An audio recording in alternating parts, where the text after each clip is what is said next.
Okay, babes, I already dropped the non-spoiler vlog for Onyx Storm the other day, and we are finally here with the full spoiler vlog, and this is definitely the longest reading vlog that I have ever done. So before you jump in, babes, please understand that this vlog contains major spoilers, okay? If you clicked on this video by mistake, go ahead and leave now.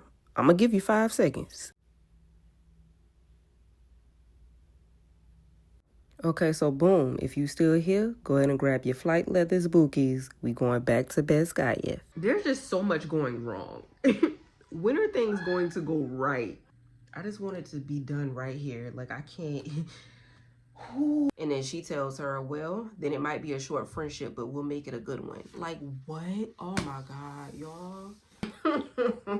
It's poison in the cake, babes. Y'all, they just slit. Oh. Like, oh.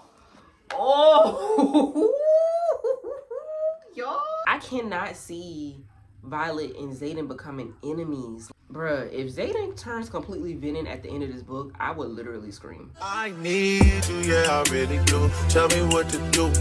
Tell me what to do. Okay. Tell me what to do. All I know is hit the mall and see what damage I could do. Okay. I give you the world, but there's other planets too. And I need someone to be patient with me.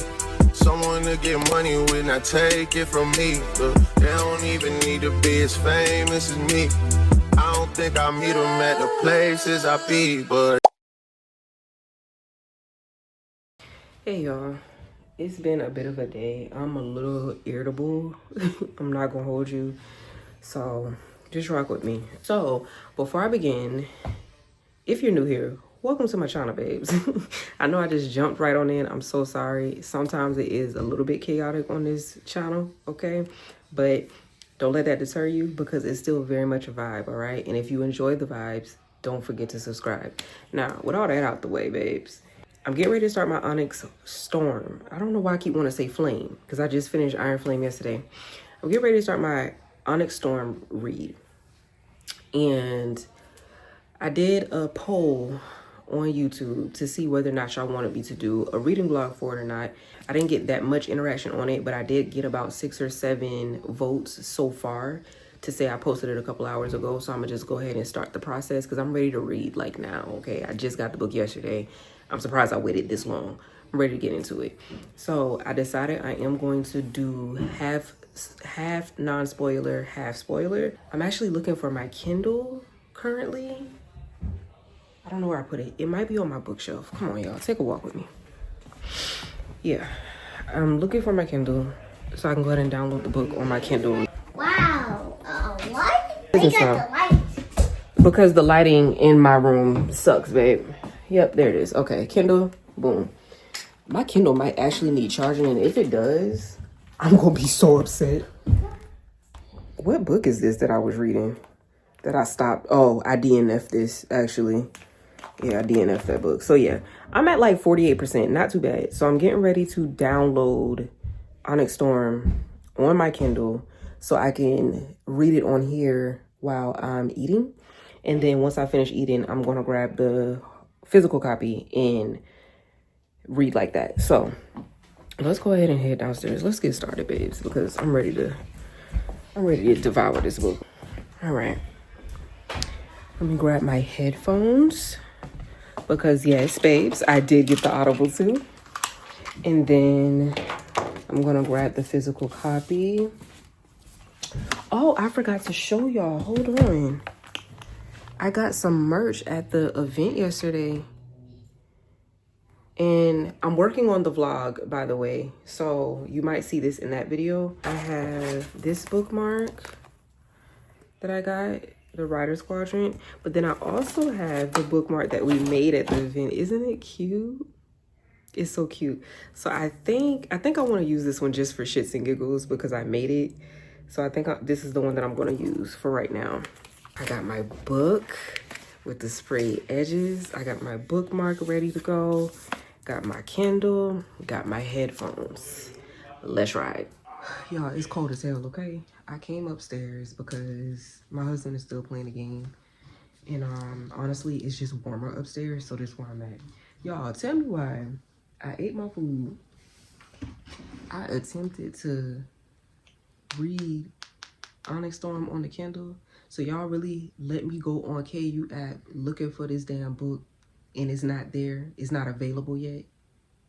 Like I gotta buy it, which I wouldn't have a problem doing, but I already got the physical copy. So ain't nobody was gonna say nothing in the comments. Y'all was just gonna let me go in here and embarrass myself. Okay, so yeah, have not started the book yet, y'all. It is now y'all see why I'm upstairs. It's 8:30. So I'm getting ready to start. Oh, let me pull up the Audible. What you mean there was an issue with playback? Don't play with me. An issue? How you mean an issue? No, download. So I'm getting ready to take the dust jacket off. Let's read the blurb together, shall we? Let's see what this is giving. Okay, riders don't run, we fight. Let me close this door, y'all. It may not even keep all the sound out, but hopefully it does. Riders don't run, we fight. It says Violet Sorengale. Oh, I love her. Violet's such a baddie, y'all. So after nearly 18 months at Best Guyeth War College, Violet Sorengale knows there's no more time for lessons, no more time for uncertainty, because the battle has truly begun. With enemies closing in from outside their walls and within their ranks, it's impossible to know who to trust. Now Violet must journey beyond the failing Eurasian wars to seek allies from unfamiliar lands to stand with Navarre. The trip will test every bit of her wit, luck, and strength, but she will do anything to save what she loves, her dragons, her family, her home, and him. Even if it means keeping a secret so big it could destroy everything. They need an army, they need power, they need magic, and they need the one thing only Violet can find, the truth. But a storm is coming, and not everyone can survive its wrath. What's crazy about this, y'all, is it's so, like, of course, we read, well, those that did read. We read Fourth Wing, we read Iron Flame. So it's like, this sounds so vague for real. Like, what are you saying to me, Rebecca? Like, although I read those books, I'm still kind of, baby, what is this book about? What are you saying to me, Rebecca? Let's get into this map. Let's get into this map. Y'all know I love a map in books. I may not understand it, but I love that it's there. My Fourth Wing and Iron Flame vlog, I was trying to pronounce some of the stuff. Well, I was reading the trigger warnings and I was trying to pronounce some of the trigger warnings that was in the book. And for whatever reason, I could not pronounce paralysis. Starting war, battle, hand-to-hand combat, Perilius, Perry Lewis, something. Some type of situation, baby. I think I had called it Perry Lewis, y'all. Like I could not pronounce that word to save my life. I haven't seen that word written on paper in so long. It looked foreign. I was just like, what is this word? So it's a good thing that I've listened to the audibles, because now I know how to pronounce a lot of the stuff that's in the book and I don't sound crazy. You know what I'm saying? So there's that. So the ones who don't run with the popular crowd, the ones who get caught reading under their desks, the ones who feel like they never get invited, included, or represented, get your leathers. We have dragons to ride. I know that's right. To all the underdogs, Bookie. To all the underdogs. Oh, cool. Y'all look. Look what's here. It lets you know the name of the cadets and the dragons that they're bonded to. And it also lets you know their signet in their special. Well, if you don't know what a signet is, for those that have not read the book, a signet just means their magical powers, like the gift that they were gifted once they bonded their dragons, okay? That is so cool. I like this. Okay, so we already know that Violet is a lightning wielder. We know that. We know Xaden, shadow wielder, and also he's able to read the intentions. We're aware of that. They also broke down the second squad, flame section, Fourth Wing. So that's everybody else that's under them. So Imogen can erase memories. Did y'all know that? Oh, yes. That was in Iron Flame. Okay. Quinn can astral project. Rihanna can retrieve things without actually being there. Sawyer can bend metal and stuff. I remember that. Riddick can wield ice. Sloan can siphon. Auric. Who is Auric? Oh, Cam. Okay. So his signet hasn't manifested yet. I didn't realize that, y'all. His signet didn't manifest yet. Okay. Okay. Now, who is Catarona? Oh, Cat. Okay, yeah. So she can manipulate emotions. Marin is Kat's best friend. She doesn't have a signet yet. Okay. So now the world leaders, this is what I used to get confused on. So we got King Tari. So he's the king of Navarre. We got Halden Tari. Who the fuck is that? Who is Halden? Halden Tari, first in line for the Navarian throne. Okay, that's Arik's big brother. Got you. Queen Mariah? She's the queen of Poramil. In y'all, I might need to put the audible on because I don't know how to. Every time I see this, I call it that Viscount. How y'all say that word? I forgot. First in line for the throne. Anything else? Okay. So I don't need to read none of the trigger warnings, babes, because we already know what's going on. We already know what's going on up in Besgayeth. We already know. So let's go ahead and jump into it, y'all. Y'all got y'all flight leathers on. Let's go ahead and walk across this goddamn parapet and let's get it in, okay? Let me go ahead and turn my I'm so excited, y'all. Battery 70%. We finna get comfy. I'm so excited. Prepare to face the storm. I'm ready. May their souls be committed to Malik. I actually despise Melgren. Wait. This man said, securing Besgayeth in the wards has come at a great cost, including General Sorrengail's life. Oh, y'all. Never mind. I thought he was talking about Violet. He's talking about Violet Mama. Never mind. Because I'm about to say, when did Violet die? Stop playing with me. Stop playing in my face. No, just the general. Which, you know, we don't really care about her too much. At least she finally did something right amongst the time frame of her death. No, I forgot. Well, I didn't necessarily forget. But y'all know how Iron Flame ended. Not Zayden walk around with his face down like he's not even holding his head up high because he got eyes of a venom, baby. Oh, poor Zaddy Zayden. I love Andarna, y'all. She's like a baby Sigel. Oh, let me tell you something. Violet is very good with pain, clearly, like physical pain, emotional pain, mental pain, just from the books, right? She knows how to just stuff it down, throw it in a box, lock it up. But baby, when are we going to deal with these things? You know what I'm saying? Like, it's perfect for going into battle and having to deal with the things that you deal with at this college. But at the same time, like, babe, like, at this point, it's time for you to go sit on the lady. You got to go see the lady. It's time to go sit on the lady couch. Because the amount of stuffing she has been doing when it comes to pain and trauma is actually unhinged at this point. We only on page 2 and you already stuffing something. You already stuffing shit away, baby? Come on.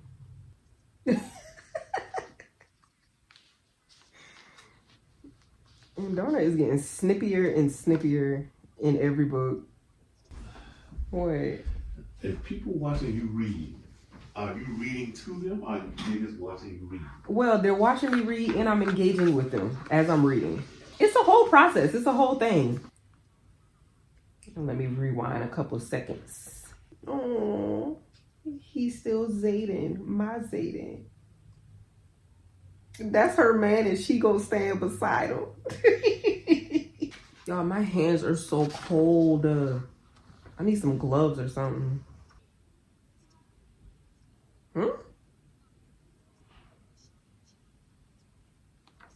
And Donna, what is you saying, girl? Oh my God, I fucking hate Jack, bro. Like, what the fuck, bro? Please kill him already. Like, why is he still alive? We only on page 5 and I'm already irritated. My heart, my soul, my everything. She love that man so bad. What?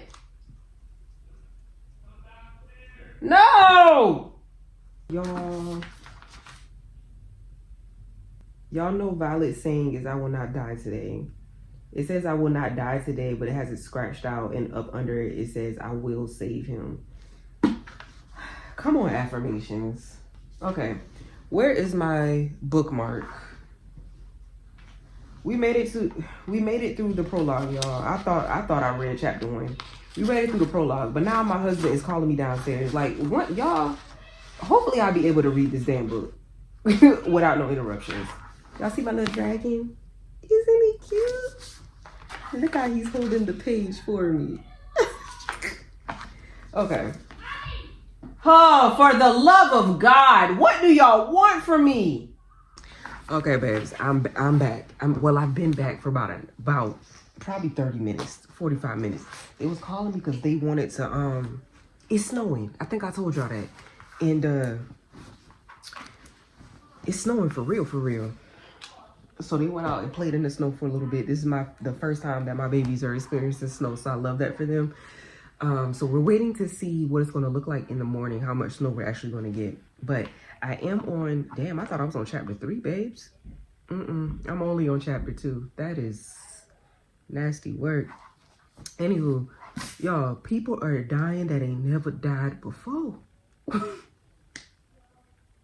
And I gotta read this one part to y'all because I thought it was so funny.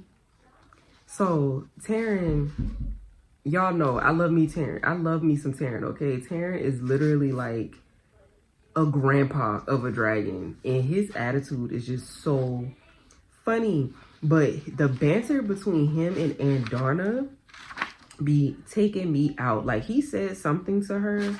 I'm trying to find it, y'all. I'm not annotating right now because it's already taken me a long time to just read it without interruptions. For real. So it was one part where they were like arguing back and forth because she wants to travel too. Like, she wants to be up in the air doing her thing too.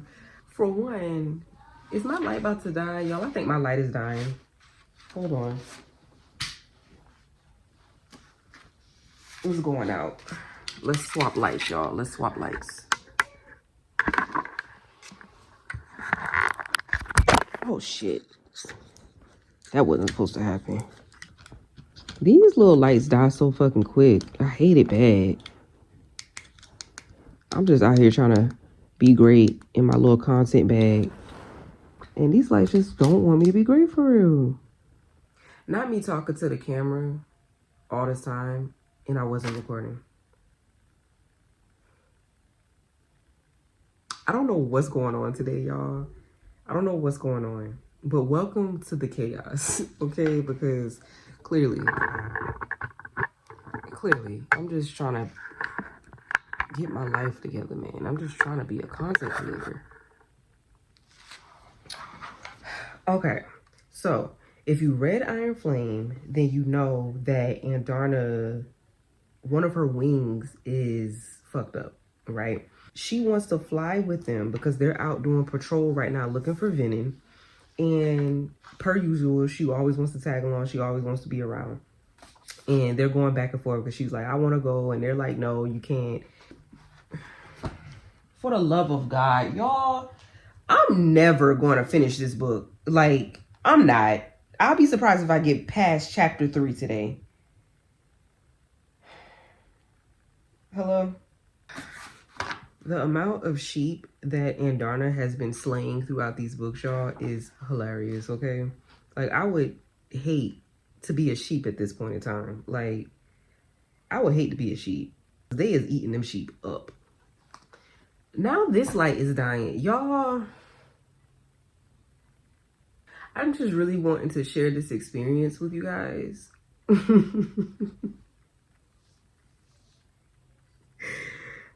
And at this point, like, everything just seems like it's against me right now. The household, the light, the ring light, the snow, like, Kindle, KU, everything is just against me right now. Like, can I just enjoy this experience with my people? Like, damn.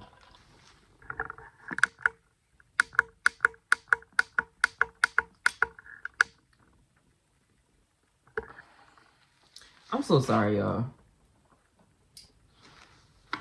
We just gonna have to kick it with the little, you know, the little side, the little mood light, little, you know, the little lamp, bedside lamp, because clearly I just can't win for I can't win for losing today. Okay, y'all. So it was just this one part where Taryn is basically telling Andarna, basically she needs to practice her magic a little bit more to keep herself warm during flight, because otherwise her wings won't be able to hold the weight of the ice, right? And Andarna like mocks him. And because I'm listening to the audible, it makes it that much funnier, because he has this nasally, well, it's not even nasally, he has this raspy voice, like this raspy deep voice, and Andarna's voice is like really light and angelic. So when he's telling it to her, it's basically like the wings aren't gonna hold the weight of the ice, you know? And then she's just like, your wings aren't gonna hold the weight of the ice.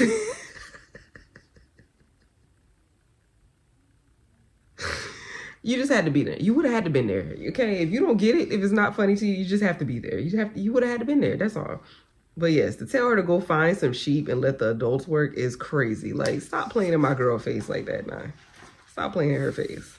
I'm gonna get back to wherever I was. I don't really know if I'm gonna pick up this camera again today, because the way that it's just not working out for Young Thug. I'm like 3 pages away from chapter 3. If something else extreme happens, I'm gonna hop back on. Because right now, like I said, people is dying that ain't never died before. So I'm gonna keep reading. If something else happened, I'm gonna hop back on. We just gonna have to thug this thing out, y'all. But as far as me trying to keep this camera rolling, clearly that's just, it's just giving chaos. Unnecessary chaos at that. So Zayden is Shadow Daddy, okay? Oh my God. Like, what? Zayden is Shadow Daddy. This man, they in there fighting Venom right now. Like, they giving it to him. I mean, they low-key get their ass beat, but they doing what they could do, right? Zayden come out of nowhere with the shadows.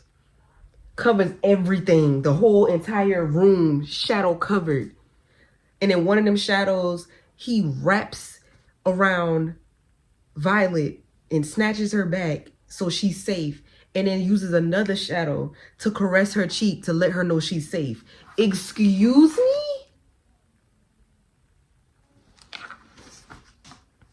Panties gone. What panties? Disintegrated. Vanished. Out of here. What? The way I love Zayden, like, the way I love Zayden and the way I love the way Zayden loves Violet. Like, what? Let me read this. Let me read it to y'all real quick. Hold on. Let me read it to y'all, okay? The Venom is looking at Violet and is basically like, you know you can't kill me with this dagger. She see all the shadows coming around in the room and she look at this man like, I don't have to. I won't have to. It says, the Venom's eyes flare in confusion all for a millisecond before shadows explode around us, immediately devouring every speck of light in a sea of endless black, and that I instantly recognize as home. I instantly recognize as home. A band of darkness wraps around my hips and yanks me backwards, then brushes my cheek gently, steadying my galloping heartbeat and quieting my power. Excuse me?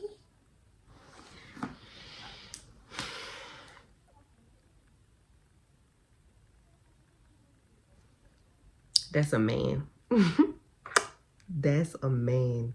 It's too bad that he's on paper. He's just paper. He's just paper. But he's one hell of a man on paper. Violet is like currently admiring all that is Zayden.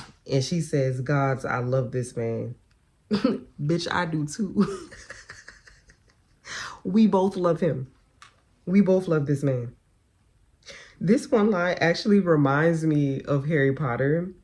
I haven't read the books yet, but just from the movies, when Professor McGonagall... Why is it when something happens, it is always you three? Believe me, Professor, I've been asking myself the same question for 6 years. I forget which movie it was. But something was going on. Something was happening at the school per usual. And of course, it's Harry, Ron, and Hermione. And she's just like, y'all are always here. Like, why is it always y'all?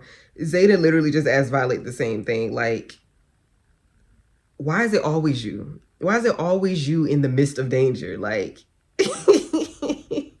why is it always you? Questions that need answers at this point. Okay, y'all, the kids are in bed. My husband just got back with late night snackages. It's 11:30, y'all. Listen to Elise on that phone. No, the back teeth cutting. Oh no, her teeth cutting. The back teeth cutting. Poor little tink tink. I don't miss those days. Is something on this table? Because we can't get my book messed up now. Look at my little dragon. Don't he look cute? I always mean to make it raisin toast. Because I know you're not going to eat it. I'm not. Not you going to make my meal raisin toast so you can eat toast. I risk my life out here. Not you risk your life. And I can't get raisin toast. No, the fact that you said that every time, you said every time, not this time that you went out into the snow. Not you want to tell them to put a raisin toast on a meal that I asked for so you could take the toast and you know I like bread. A whole waffle, Grandma. That's besides the point. Oh, whole waffle. I'm going to eat the waffle and the toast. And this is extra added on. And I'm going to eat that too. You know, I might not eat a lot all the time, but you know when I eat, I eat. I didn't even know why you acting surprised. Elder, you ain't gonna sit down? You was standing up and eating like the food gonna run away. I'm about to play the game. This is literally the longest you have ever been on that game. Why you can't use the credit? Well, I have the Audible. I'm listening to the Audible while I'm reading now. Mm-hmm. But when I'm doing stuff like this, and I don't want to get my book dirty, I like to transfer over to the Kindle app. But it's not available on the Kindle app for free yet. Because it just dropped. So it's either you can buy the physical copy or you actually have to pay to buy the book for Kindle. And I wouldn't mind, but I mean, I got the physical copy, so, you know.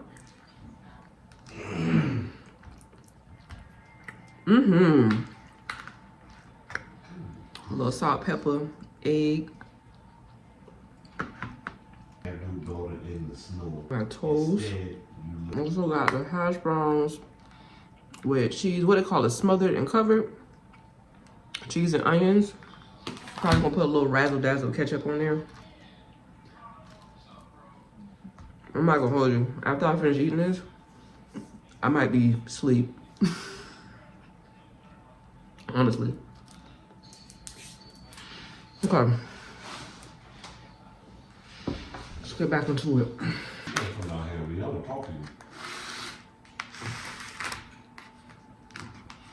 You want to talk to me, period.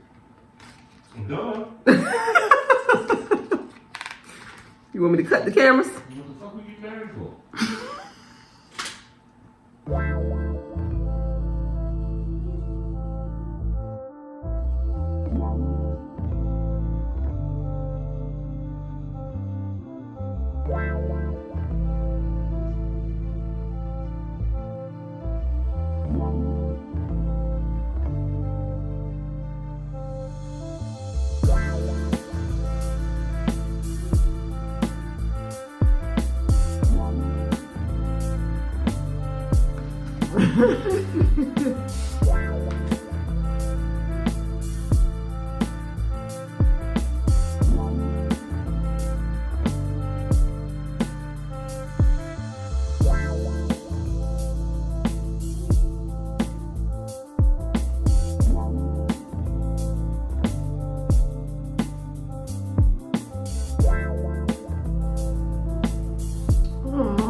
Asleep reading her book, and he saved the page for her using one of his daggers. That's so thoughtful. Using one of his daggers. What you want me to do? Pull a bullet in my yours? I was thinking that you want to, like, if I fall asleep with my book, you want to just slide a bullet in there. And just make sure it's in there, you know, real tight enough so it doesn't fall out when I pick the book up. That's so thoughtful. That was good. My little dragon in this book is just so stinking cute. I'm gonna get to at least 10 chapters. Tonight? Yes. I must be in laying bed too. Damn, you ain't wanna lay up with me?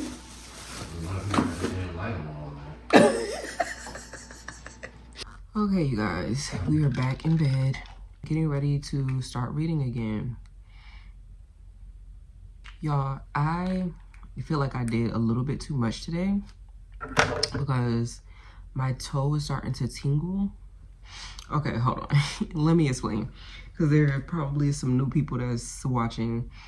I sprained my toe back in the beginning of December, and I sprained it really, really bad to the point to where it hurt to bend it, it hurt to walk. I thought I may have broken it or, you know, fractured it, but it was just a really bad sprain. And for the most part, it has healed, but it is not fully healed, and I can always tell. But anytime I'm doing too much, it'll start to tingle.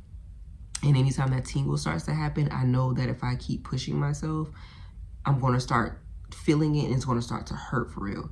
So it literally just started tingling like right after I finished eating, and I was coming up the stairs. I started feeling it. I was like, fuck. Now, when I first sprained my toe, I'm not gonna hold y'all, it would take like 5-10 minutes tops before it got to tingling, like, you know? So I know it's done a significant amount of healing because literally I've been moving all day long and I'm just now feeling the tingles. But I just really want my toe to hurry up and just be done with this, okay? Like, I'm ready to be healed. I'm ready to be healed. So I'm about to elevate my foot while I read some more. I might check back in a little bit depending on whatever I come across while I'm reading. But if not, then I'll talk to y'all in the morning because it is literally already midnight. It is 12:10. Y'all, I've been trying to read this book all day and I didn't crack this book open until 8:30. And you see where we are. I think we just got to what, chapter 3? So yeah, I'm gonna try to give this book my undivided attention for a little bit before I end up passing out. Okay, so if I don't check back in a little bit, y'all, it's because I'm asleep. But worry not, I will see y'all in the morning. 5:21. I got crayon all over my house, y'all. If y'all see crayons and markers on my wall, you already know what time it is, okay? We gonna paint over it soon. Kids just be being kids. Anyway, the hee-hee. You know what the old people say when you say hee-hee? What they say? I think that. Hee-hee hell.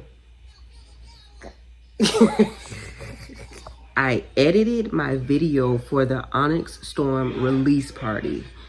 By the time I put this out, that would already be posted. So if that's something you want to watch, I'll make sure I put it in the screen so y'all can go and check it out. But yeah, I edited that, did the thumbnail, uploaded that to YouTube. And then I went downstairs to watch a movie with my husband. And now, outside of me being a little bit tired, I'm chilling with Olivia because she wanted me to come upstairs with her. So at this point, everybody in the household is fighting for my time. First it was my husband, then it's her, and I won't be surprised if my son will be next in a couple of hours. So I'm actually getting ready to start reading Onyx Storm again. As y'all know, yesterday it was a bit of a struggle trying to start this book for real.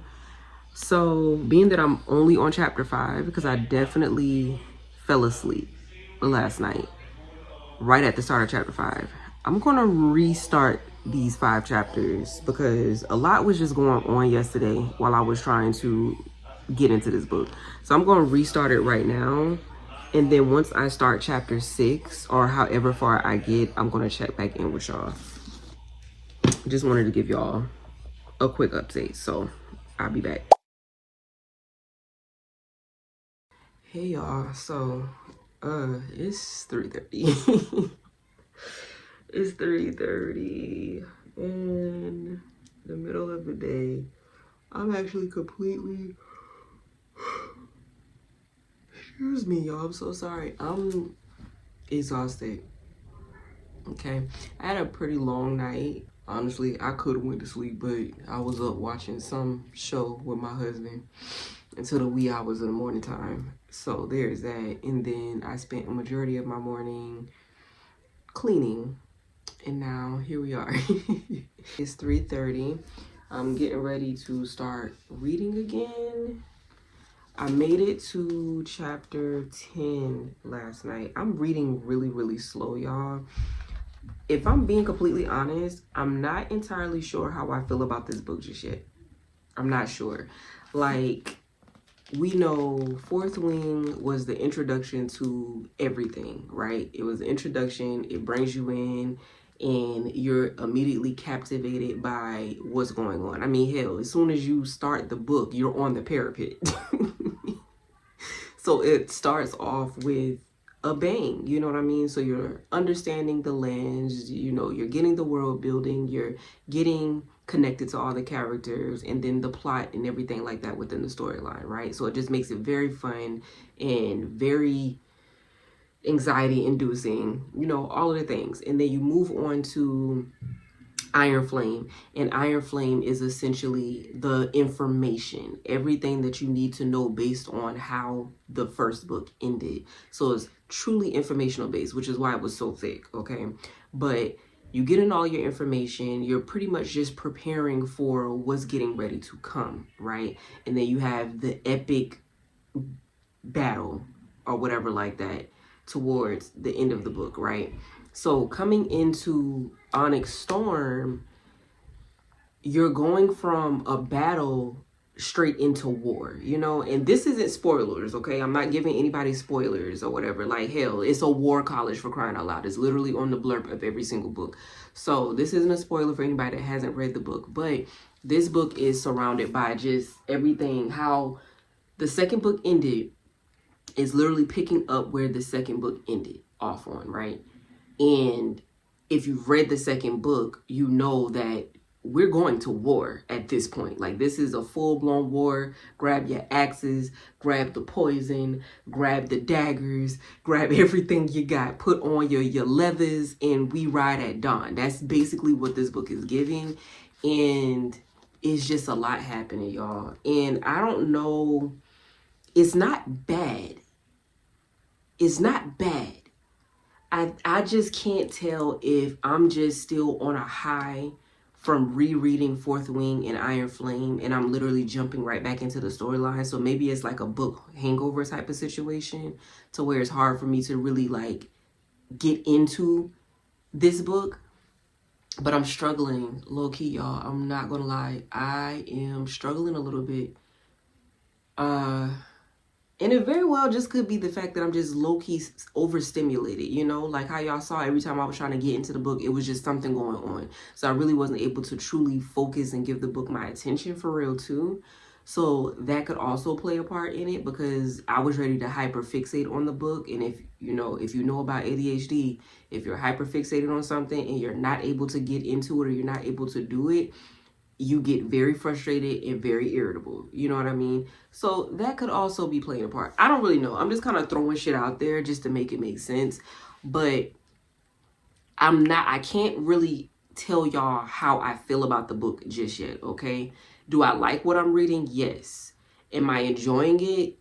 Also, yes. But how I instinctively just feel going into it, like how I would feel about any other book, I don't really know how to place that just yet. So that's just really my little 1-2 about my experience so far.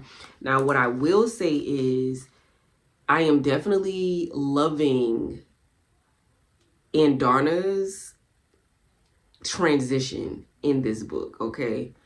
I'm loving like her wittiness. She's always been witty. She's always been a little bratty. You know what I'm saying? But now it's like, she got that edge now. You know what I'm saying? So it's really interesting to watch her develop as a dragon and how, you know, what she's becoming, what she's turning into as she's getting older.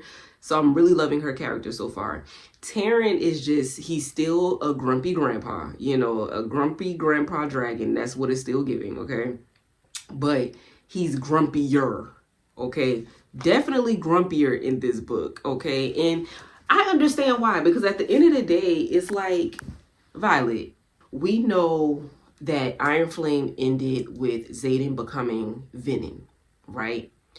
And for the life of me, it took me a minute to even understand how that even took place. But I forgot that he was taking power from the ground to kind of like try to save Violet, while Violet was doing whatever she was doing, because she was basically about to burn out. We know that. So it's like, I understand why Taryn is a little bit more on edge, because he is bonded to Violet. You know what I'm saying? He has no ties to Xaden. We know Sigel and Taryn are mated dragons, okay? And we know Sigel is bonded to Xaden and Taryn is bonded to Violet. So it's like Taryn doesn't really have no ties to Xaden, even though Xaden is bonded to Taryn's mate. You know what I'm saying? At the end of the day, he cares about Violet.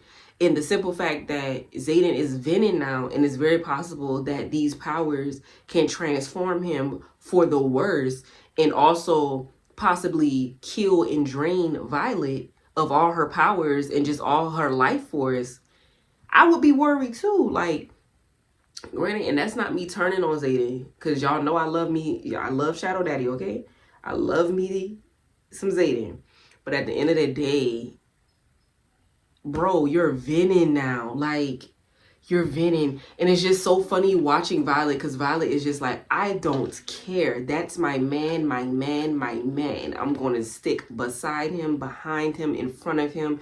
All y'all can kiss my leathers. Like, she don't care. She don't care.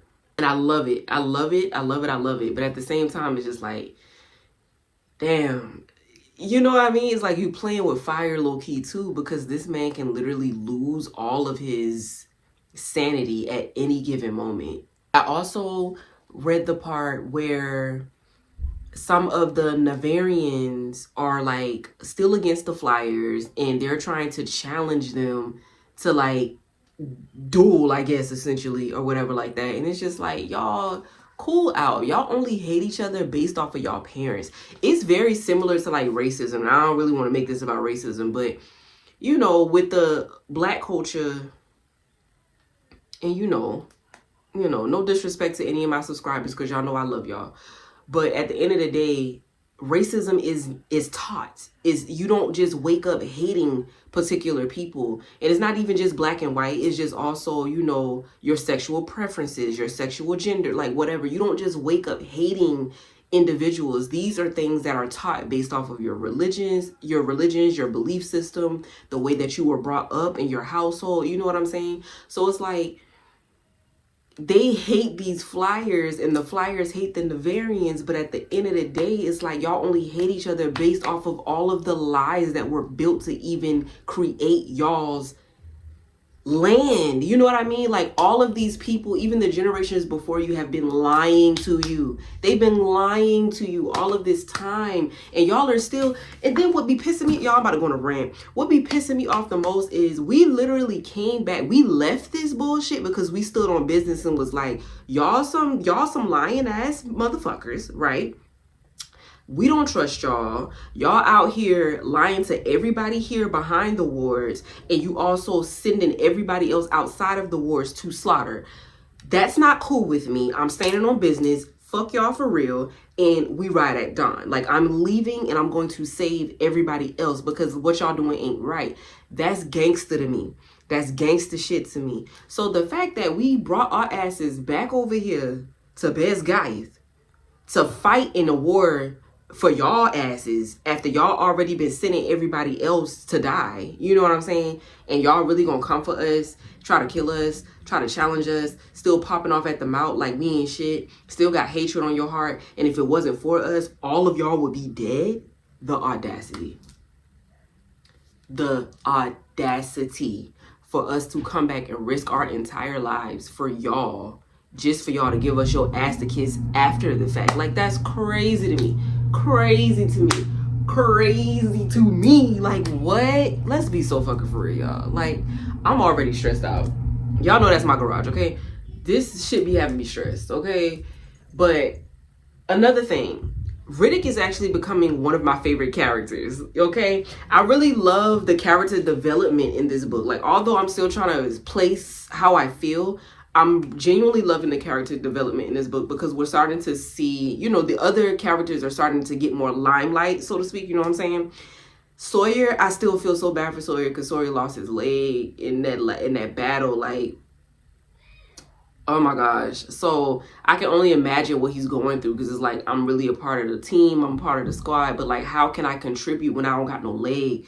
How can I continue to ride, you know, my dragon when I ain't got no leg? Like, where did this leave me, you know? So it's very heartbreaking to kind of see his journey and how his character is going to, you know, develop or grow based off of what took place in that battle. But then also Riddick was just always the class clown in the past 2 books. And he was always cracking jokes and always doing dumb shit or whatever like that. But in this book, it's like he is more front and center. And he's even more jokey. He's even like, he reminds me of, he's like the Ron in Kim Possible. This arm is going to the dance on Friday. Who wants to be on it? How about this arm? Or the Styles in Teen Wolf. Well, I define it as not telling the truth. How do you define it? Reclining your body in a horizontal position? Get the hell out. Absolutely. You know what I'm saying? Like, he gives that, like, I'm not the sidekick, so to speak, but like, I'm a part of the team, but I also make everything fucking funny. He is the comic, what do you call it? The comedic relief in situations that is just like terrible. You know what I mean? So I'm really, really, really loving Riddick's character. So I think that's all. Do I have any other updates? Sigel is not talking to Xaden right now, which I can understand that too, because Xaden, why would you do that? Like, but she's loyal to him. She's not going to leave him. She's not going to cut him off because they're bonded. But I feel like she's very disappointed. We haven't gotten Sigel's POV just yet, now that Xaden is Venom, but you could tell she's just disappointed. She's not even talking to him. Like, imagine I'm bonded to you. We got to fly together. We got to do patrol together. We got to do all of these things together. And you're not even speaking to me. Like, that's crazy. I just can't even imagine. And then to be Xaden, to be the one that's going through the transition and the change, and you're doing your best to fight it. Like, I just can't even imagine. I can't even imagine, y'all. I can't imagine. But okay, y'all. That's all my updates so far about Onyx Storm. Like I said, I am on chapter 10 right now. Yeah, I literally just started chapter 10 last night. So let me put my little bookmark right here. So I'm getting ready to start reading again soon. This is literally all that I got into, y'all. I haven't gotten that far. This gonna be a long vlog. Hold on, y'all. So I actually forgot to tell y'all something. What are you doing? Minding my grown business. No, what you got that in there for? Go on now, get it. Hey y'all, so I'm gonna put y'all at real quick. Let me set y'all up here in the dryer. I actually forgot. Okay, it's gonna be a little crooked. There we go. I gotta switch out the clothes before I get comfy. I actually forgot. Girl. Apologize in advance, y'all. Y'all know my daughter be in here damn singing, dancing, cutting the rug. So if y'all can hear her, you know what to do. So I forgot to tell y'all in the previous clip, Colonel Atos is a bitch just like his son. Okay? A bitch. Like the same way Dane is a bitch, Colonel Atos, bitch. Now we see where Dane gets it from. Honestly, to have that much hatred towards a woman, and you're a man, the math is not mathing, babes. Like, the way men hate women, we're not even gonna get to that conversation. But the simple fact that, I'm gonna fold these towels up and talk to y'all real quick about this book before I put on another load of clothes. The crazy thing about this, y'all, is to say that you were my mother's, I guess, right-hand man. I don't want to say best friend, but we know Violet and Dane grew up together. Like, we know that. Because her mom and his dad were, you know, they worked together, or they were close, you know, associates or whatever the fuck. So, for you to know me all of your life and to turn on me like that, all because, honestly, what is the reason? Do we even have a reason? Does he have a reason for real? Throw him over the parapet. Toss his ass over the parapet. At this point. It's like characters like Jack, Varish, and Colonel Atos. Fuck wrong with y'all for real. You know what I'm saying? Like, fuck is wrong with y'all for real? It just reminds me so much of the way Dane did Violet in freaking Fourth Wing, because it's like, you've known me all of your life since we were children. You know what I'm saying?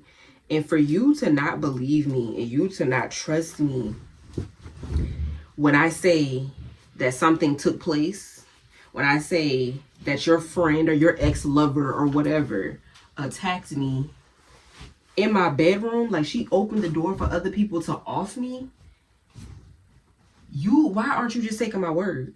You know what I'm saying? Like, you already didn't believe in me.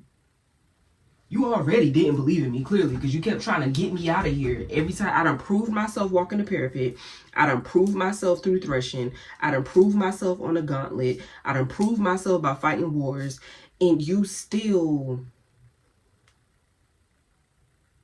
don't believe in me.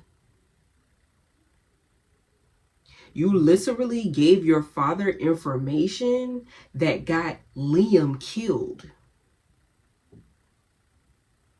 In turn, almost got me killed. Now we know where you get the bitch assness from. Your father. Colonel Atos is a whole bitch, bro. Like, a whole bitch. Like, you're upset because you have no control over Violet. You're upset because she's powerful. You're upset because she has 2 of the strongest freaking dragons in the land. Like, what really is the reason? Like, we collectively, as a unit, all the book readers that you know stand over this series, we all got to know what's the reason outside of you being a bitch. We need to know. Somebody got to tell me something. I'm also wondering if Imogen and Garrett are going to ever, you know, link up. Because we knew that Imogen had a crush on him in the first book, right? And she was a little salty in the second book when she found out that he was sleeping around. So I'm really interested to see whether or not they're going to start some type of fling. I would love to see that. Child, these kids be in here having the time of their damn lives, okay? Okay, I'm gonna go ahead and finish putting up these towels really quick. And then I'm gonna head downstairs. I was supposed to be reading in my little room, you know. But my husband just wants to be up under me, y'all. He wanna be up under me, like, he was just like, well, why you couldn't do this downstairs? Because you don't know how to stop talking to me when I'm reading, sir. So I told him, I'll come down there and read, but you cannot bother me because I have to record. And I'm trying to get through this book. I done had this book for 3 days. And 3 of them days, I have literally been giving y'all all my time and attention. Like, at this point, I just want to read my book. You know?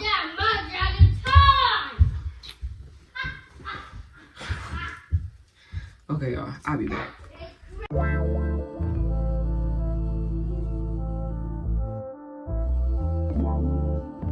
The stress.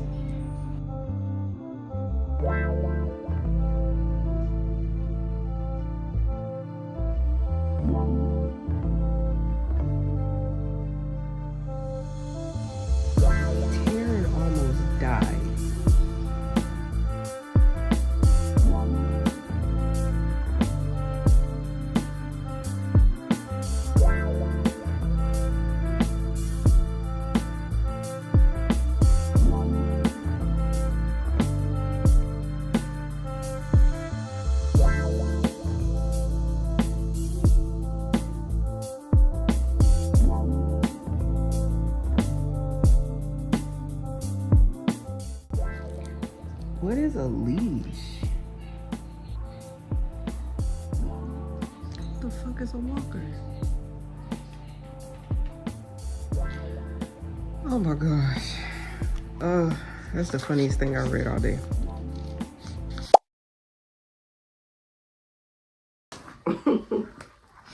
We gotta talk. We got to talk. Babes, not me recording yesterday, missing vital parts of reactions while I'm reading this book, and the camera wasn't recording. It wasn't recording, y'all. So now we gotta have a little sit down chat so I could catch y'all up on the shit that I read last night, okay? So first off, there was this most hilarious part. Like, this shit was so funny to me. I have to find it. I'm currently on chapter 19, by the way. I made it up to chapter 19. That's where I stopped at. So I got about 8 chapters in last night before I passed out and went to sleep, okay? Now, granted, it still took me like 2 hours before I was even able to start reading because clearly household, okay? Chaotic, per usual. So it did take me about 2 hours before I was able to start for real. But once I did, I was able to knock out 8 chapters. So, y'all... Okay, first off, let me just give my quick synopsis. I'm still indifferent, okay? I'm still indifferent about this book right now so far. I don't know. Like, I'm not emotionally invested yet or emotionally connected to the storyline just yet. It's just not there yet. Am I having a good time? Absolutely. Am I enjoying, the plot so far? Yes. Am I enjoying the characters? All except for Ato's bitch ass, the father, okay? The father of the bitch. Yeah, like, I'm still enjoying it. I'm just, I'm not emotionally invested yet. So there's that. Also, something outrageous happened with Taryn, and the reaction to this was just so much better yesterday, okay? When I was reading it, it was just so much better because my husband was present and I had to recite what was going on because he was looking at me like I was crazy because I was in here cackling. And then, it was just a whole thing just for the camera to not be recorded. So I'm sorry that it's not giving what it once gave, y'all, but just roll with me, okay? It just is what it is. This is why we're here. So we all thought that Taryn was about to be out of here, okay? Like, I had hope. I had hope that everything was going to be everything, that he was going to be fine. But the way these plots be plotting and these twists be turning, you just never know. You never know. So just the simple fact that it was just a scare, that something happened to him, that it's possible that he could have been out of here, physically hurt, dare I say dead. I genuinely just could not handle it, okay? But the part that sent me, y'all, like, all this shit sent me, when he started coming back, like, because clearly he knocked himself out trying to save Violet from hitting that mountain, right? When he was coming to, and she asked this man, I'm gonna just read it to y'all, okay? He says, "Are you all right?" I asked Taryn, my voice cracking. "I am not deceased," is what he says to her. So she is like, okay, relief pricks my eyes and my vision wobbles. And he looks at her and says, "Do not dehydrate on my account." Because she about to start crying.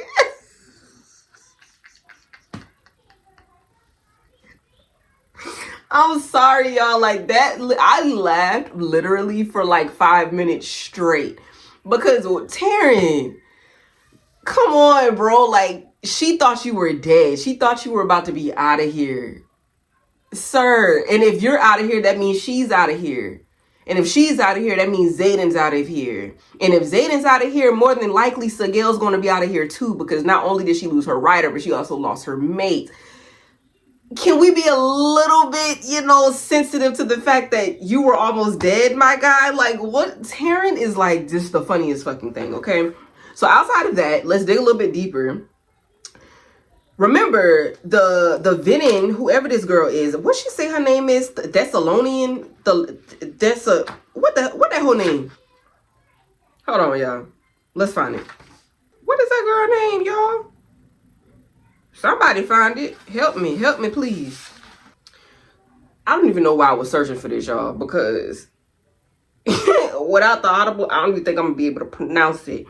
I think she said her name was Theophany.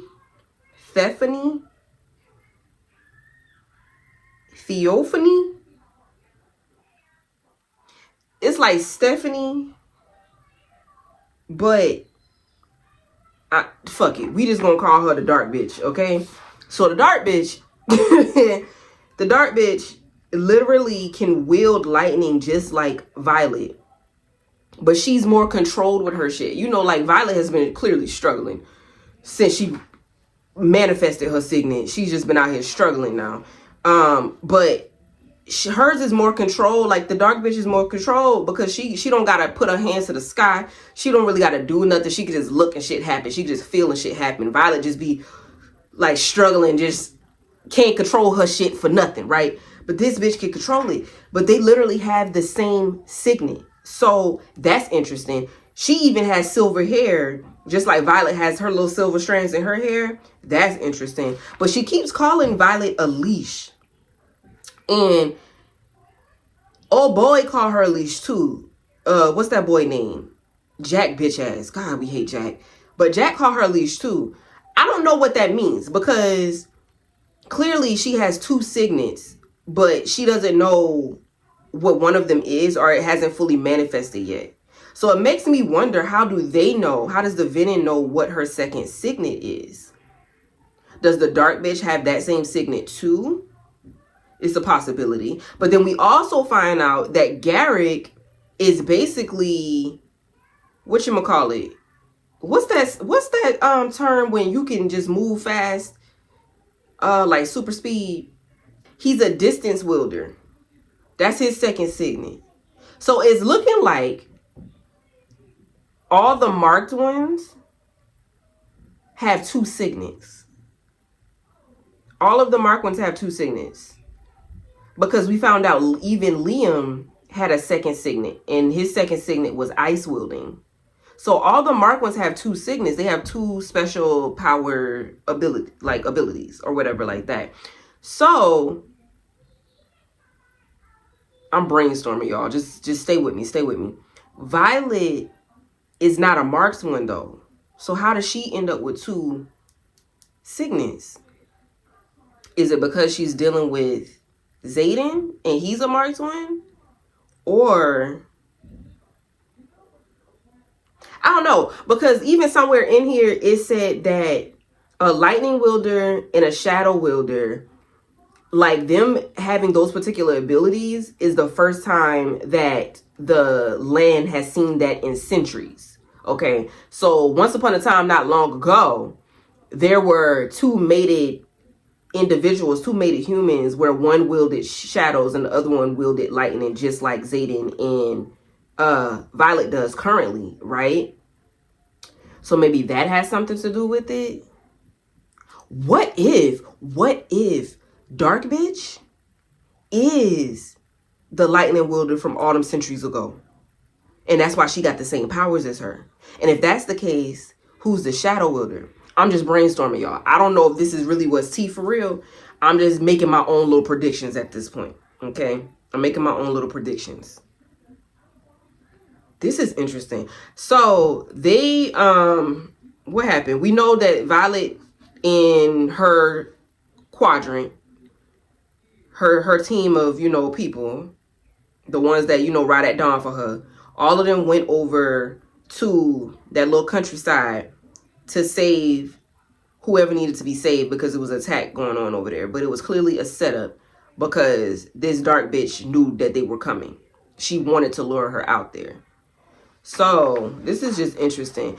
And then, girl, tell me how Violet used to date one of the princes, Hardin. I can't stand no egotistical man, okay? That boy is stuck in his ways, like, and stuck on himself. Like, I really want to know how she even ended up with that. Like, how you even ended up with him for real. But Zayden is not having it. Like, Zayden is so jealous, which is, you know, I mean, he had a little jealousy streak in some of the previous books, but it was nothing, you know, crazy because he was in control. But now that he's like partially venom, it's like he has no control. The one superpower, and I don't mean his signet superpower, but just like his human superpower was to master control, because, you know, he got that telekinesis shit. Is it telekinesis? What is it when you can read people's minds? I forgot what it is. I forgot what it Kinzik something, y'all know what I'm talking about. But because he could read people's minds, he had to master control, right? So nobody knew what the fuck was going on, because he can read people's intentions, right? So where was I going with this? I brought that up for a reason. Oh yeah, because he lost his shit. He lost his shit once before when he found out this girl flew out into a middle of a war with no help for real. Like, I mean, she had her team, yeah, but it's like, you're fighting venom, bitch. Okay, we done fought in wrestling. We already see what's tea, because it was only 3 or 4 venoms that was out here, and we was getting our asses handed to us, and Liam ended up dying. Like, let's be for real, sis. And then we had a whole battle at Bezgayeth, you know what I'm saying, and was losing casualties here and there due to all of the venom in the wyvern that was over there. And you gonna take your little happy goddamn Captain Save-A-Hole ass all the way over here to this little land to try to fight venom again, and without me? What is you thinking for real? Now, granted, I admire her heart. Violet is that girl for real, okay? Because she gonna go to war. She putting on them black Nikes, and it's time. We going at it, period. She don't care if she got backup. Like, she gonna stand up for what's right every single time. I admire that. But I do also understand why Zayden would be pissed. Like, girl, like, you know I'm nowhere near you. Like, what are you doing for real, okay? It's crazy. So sorry if y'all hear that damn thumping and jumping and shit. My kid's bedroom is literally right beside my goddamn office, and I don't know what they in there doing. Okay? But anywho, yeah, he lost his shit when she did that, and then he turned around and lost his shit again when he found out that Violet and Hardin had a thing back in the day. Because again, like I said, he could read people's thoughts and intentions. So he could feel all the desire and all of the egotistical shit that Hardin was, you know, putting down while he was trying to talk to Violet or whatever. And Zayden sent them damn shadows and knocked that man flying back. He didn't care if that been a prince or not. Like, get your bitch ass up out of here. This is my girl. Stop playing in my face. You know what I'm saying? But he was shook. He was upset. He just kept asking Violet, like, did you love him? And it's just like, okay, Zayden, listen now. I understand how you're feeling, sir. And I understand that you're, like, out of control. But, like, you are literally not the only person I ever dated in life.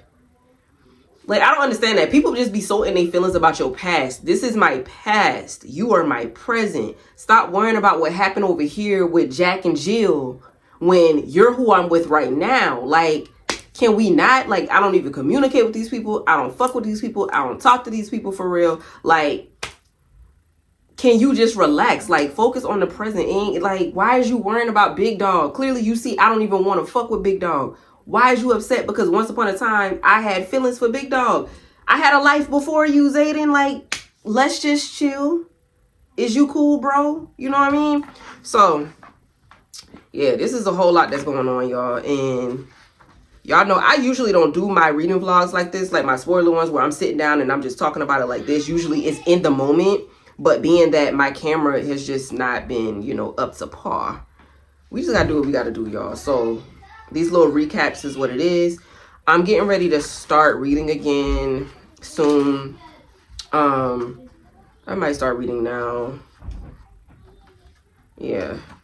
I'm getting ready to start reading. I don't really know how far I'm going to get because, you know, kids. And my husband actually goes back to work tonight. So I'm going to be in here fighting for my life. Fighting for my life. All right. Okay, y'all. I will check back in with some more updates momentarily. We back in this thing, y'all. I'm gonna show you how to use a fire extinguisher in case our house catches on fire. Water that shoots out powder. Alright, that's good. That's it. That was cool, huh? Now, full of powder as well as my yard is full of powder. Let me take these off. I am exhausted. I'm very tired. But I am getting ready to start my nightly my nightly routine. It is almost 7 o'clock, 6:57.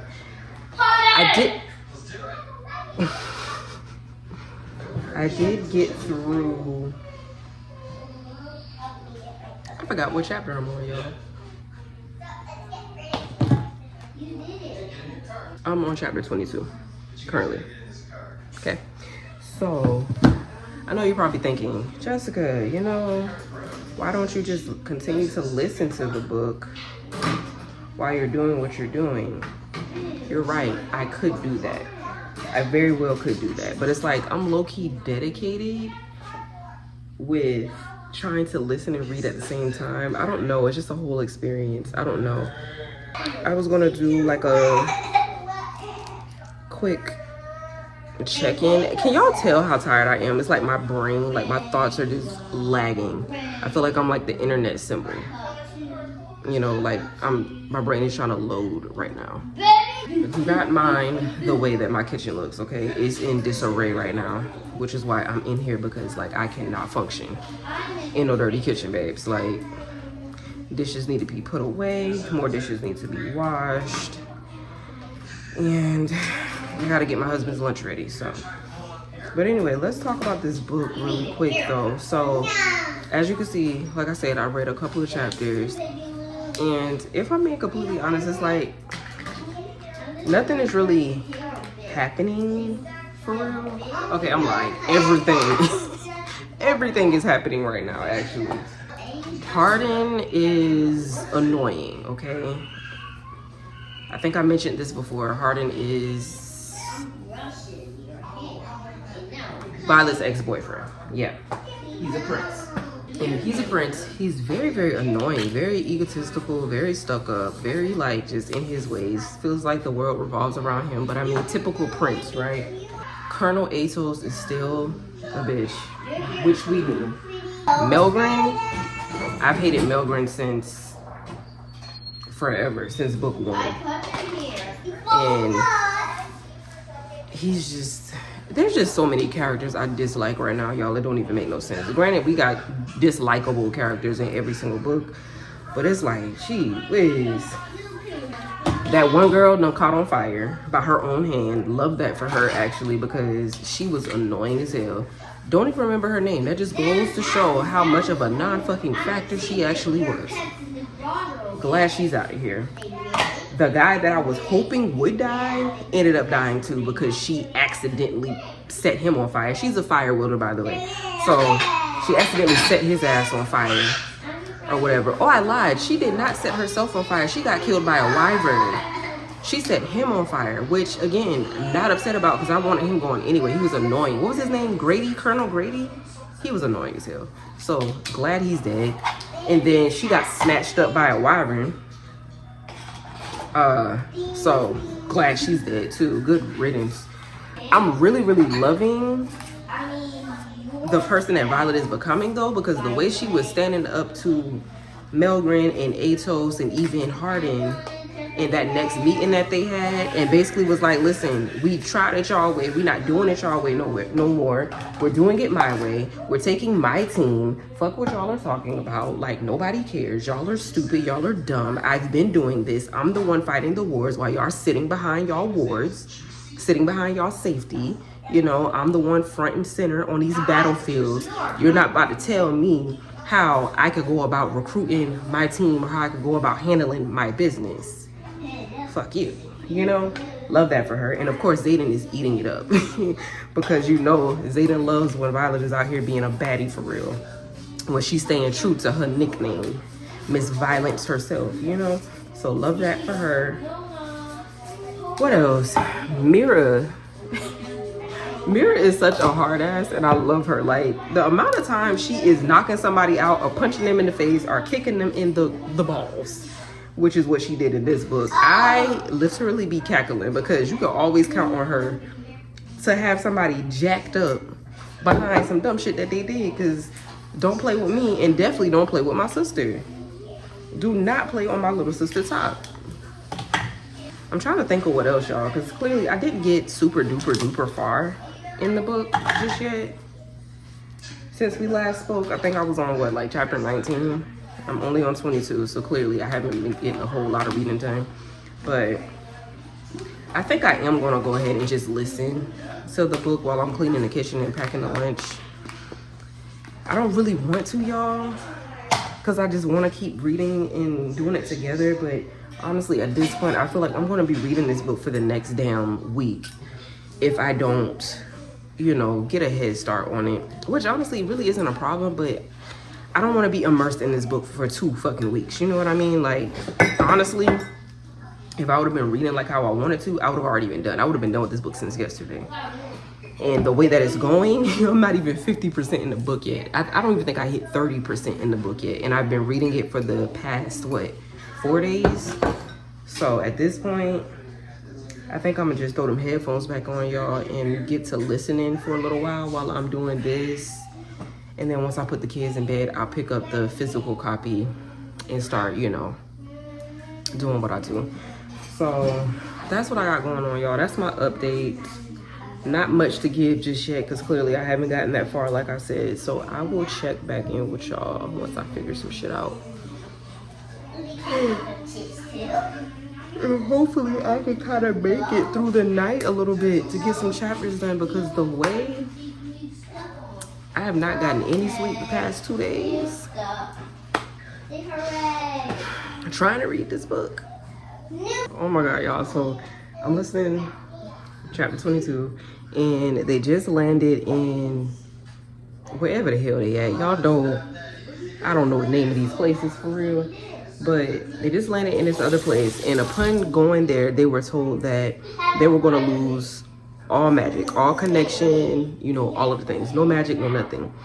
I think the only person that still has a connection is Violet. Like, she can still speak to Taryn through their bond, and she can speak to Andarna through their bond, but she can't speak to Zayden. Libby likes the steeds. I'm trying. Pretzels? She like pretzels? Yeah, and now he likes other stuff that he doesn't like, because now since he's tried the other of these, now he can have this one. That's good, baby. Good job.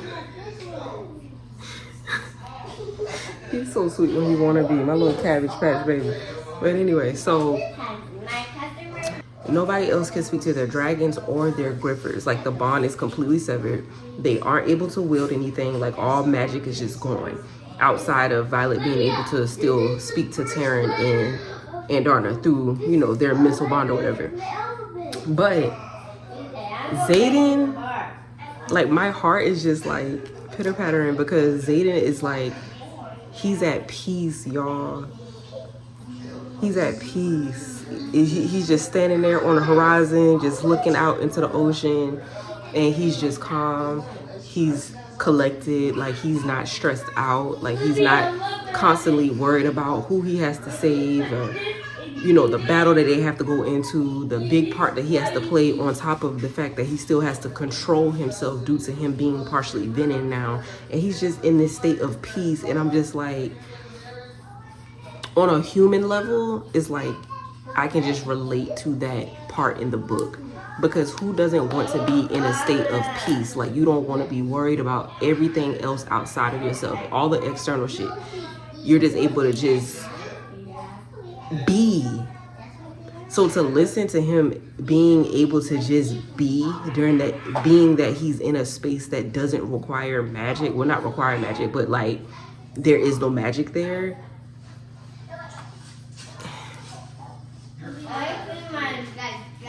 That just made me really happy for him in that moment. And I know it's not going to last for him, but just for him to be able to experience that in that moment, due to everything that he carries and everything that he has to do.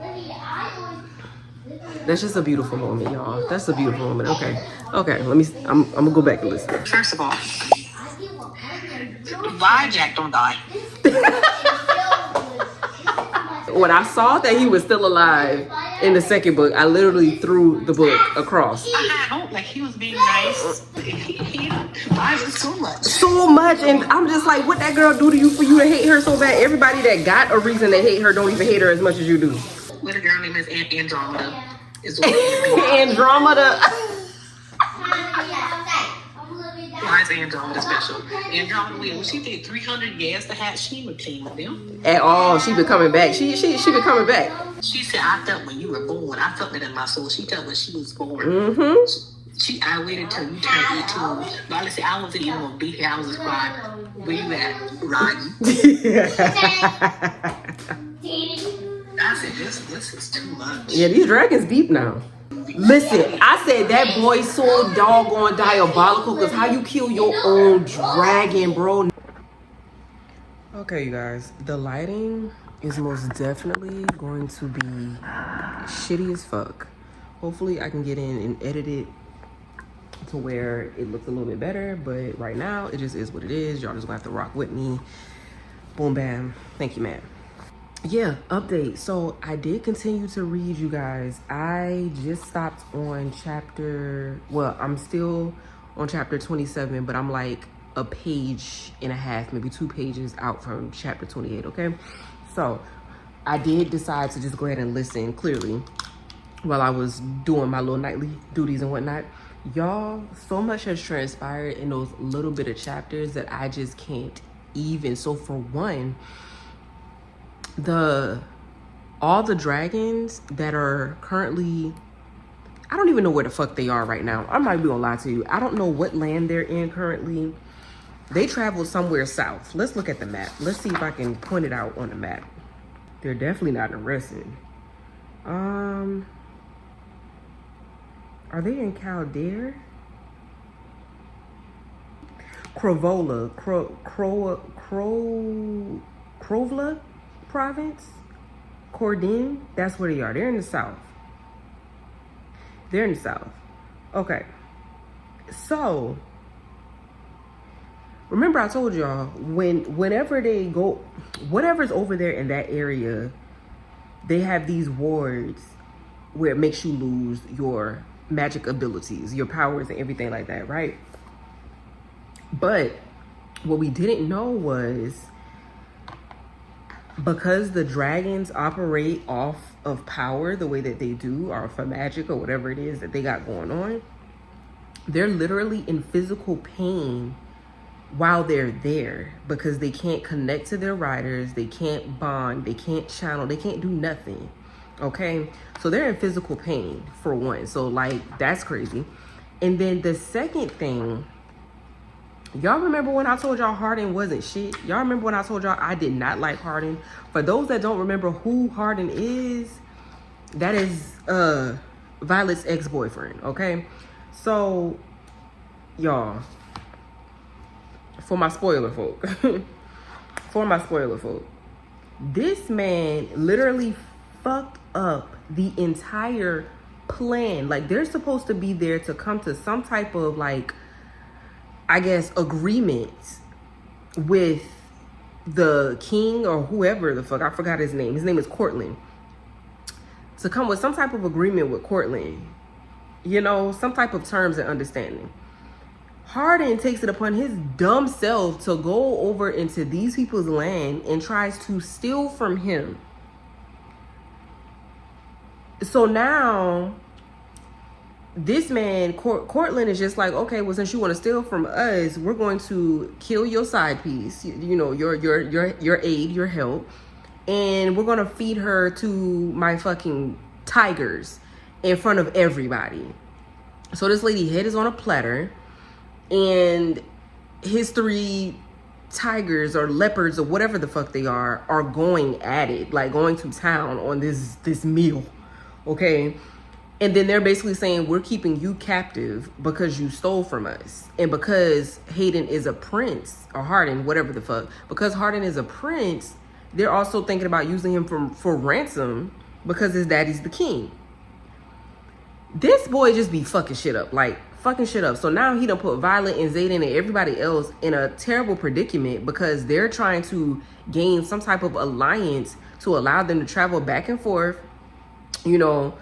And the sole purpose of them even going up there was for her to get the rest of her dad's belongings.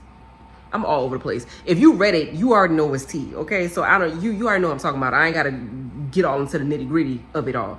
But we know that Violet's dad wrote a whole bunch of journals to basically forewarn her or prepare her or whatever the case to fight the venom, right? But clearly he was killed because he had all of this information. So like the people of Navarre definitely had him killed. I don't care. Well, no, he died of a heart attack. But did he really? At this point, I don't trust nobody. I feel like they could have like put some tincture or something in his tea. They could have poisoned him or something to make his heart go out. At this point, is he even dead for real? You know what I'm saying? Like, I got so many questions. I just don't even understand. But also, yeah, she went out there to get the other books, you know, the other journals from her father, so they could know what to do in this battle, right? But they also had to create an alliance because everything is kind of fucked up now. After the whole war, you know, the war took place at Bezgayeth or whatever. They're trying to figure out how they're going to bring some type of stability back to the lands. And Hardin is just over here just doing dumb shit. Like, I told y'all I did not like this man. I told y'all I didn't like this man. So now Xaden done fucking snapped because they ended up about to be killed. Cortland, I called this man Cordell. Cortland was just like, yeah, this man stole from us. Y'all in here trying to do whatever y'all trying to do. Guards, kill everybody. Like, kill them all. So now it's a whole goddamn fight happening in the dining area, the dining room, or whatever you want to call it, where everybody eating at. And Xaden loses his entire shit whenever Violet gets hurt. Now the question is, because remember, nobody has magic. Nobody has magic. Xaden didn't even have magic, which is why he was at peace. The only person that still had like a inkling of magic going through her was Violet. So he got so pissed that he channeled magic, I guess, from Violet to kill everybody. Everybody is dead outside of the people that came with him. Violet, well, clearly, because Violet came with him, and Cortland. But everybody else is dead. Like, so now he's basically Venom again. Like, I mean, he was still Venom. He just didn't have the Venom, you know, shit running through his veins, being that they were in an area where magic just wasn't a thing.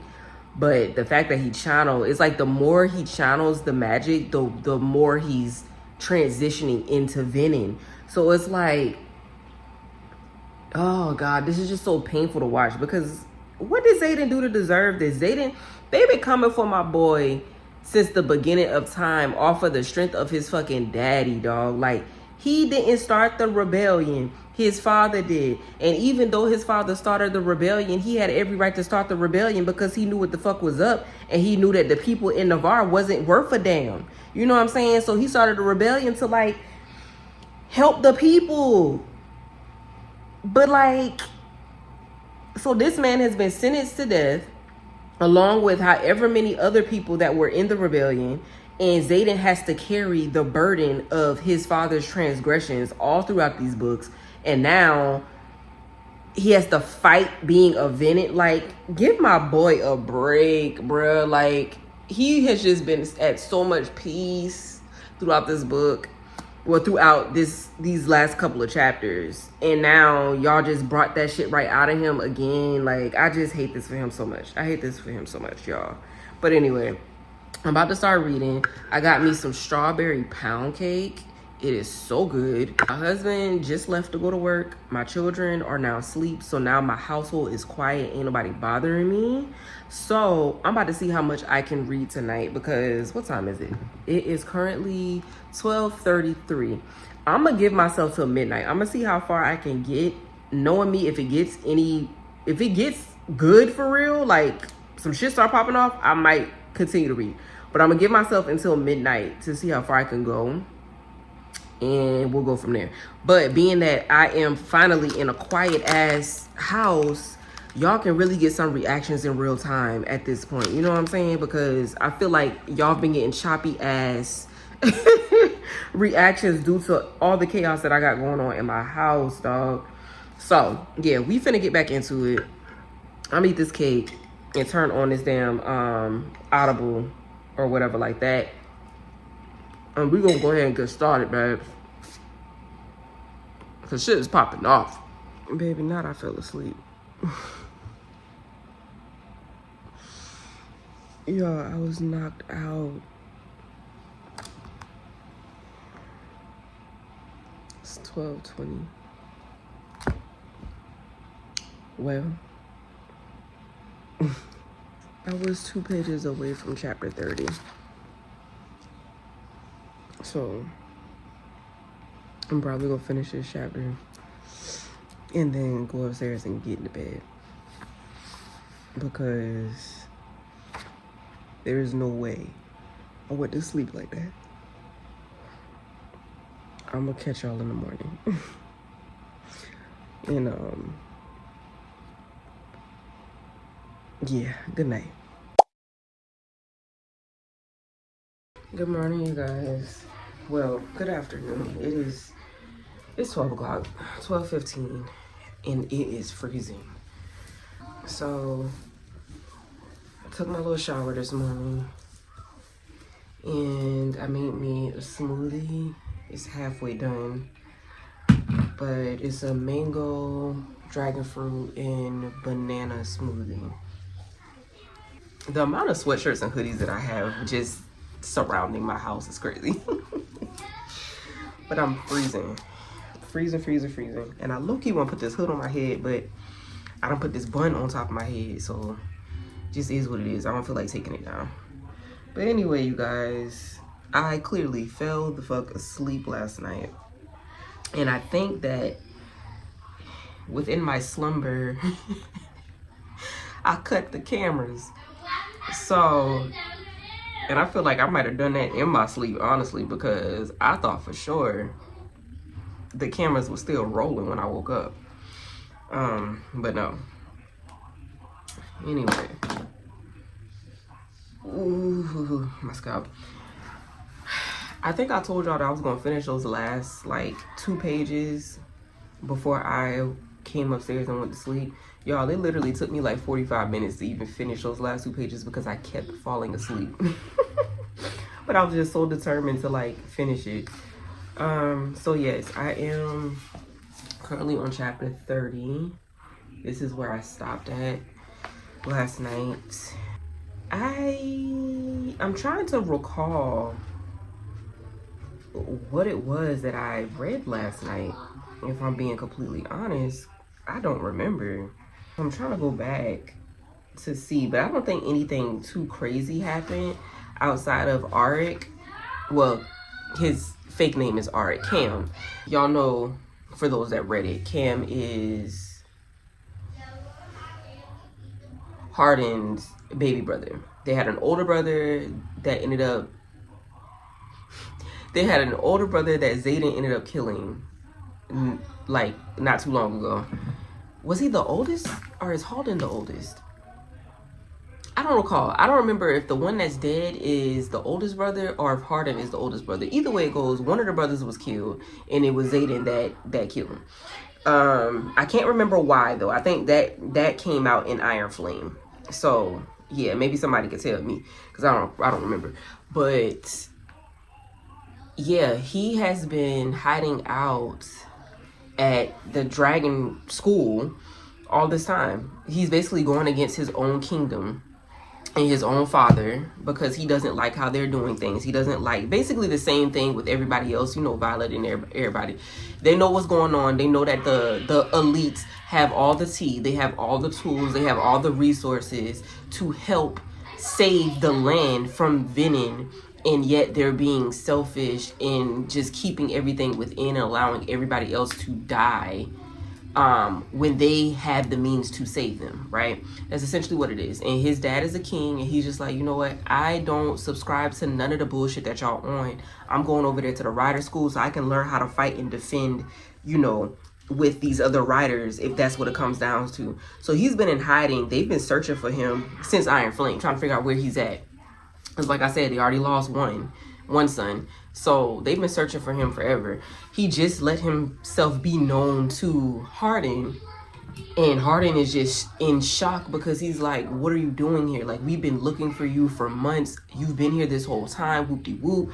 And Cam / Arik is just basically like, bro, Please, okay? Like, we wouldn't even be in this mess if it wasn't for your dumb ass and the things that you just did. So now I have to make myself be known because they're only going to talk to people of royalty. Like, they're going around, I think I told y'all, they're going around trying to create alliances with different parts of the, not the world, but y'all know what I'm trying to say, the continent, whatever this damn, yeah, the continent on the maps, okay? They're going to all of these different places.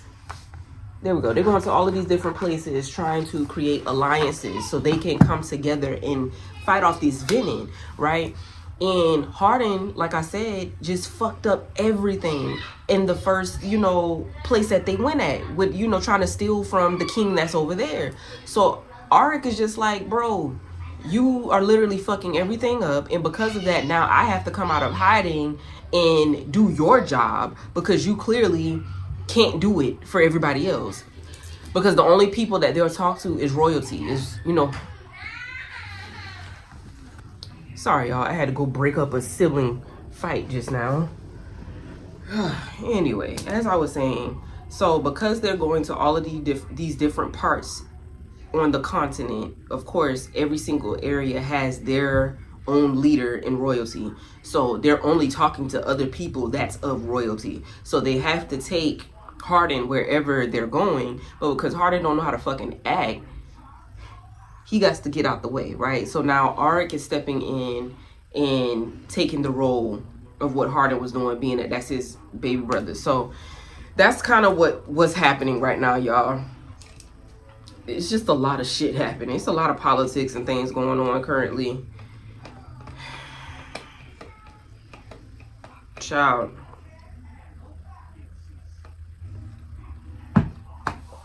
Low-key over it.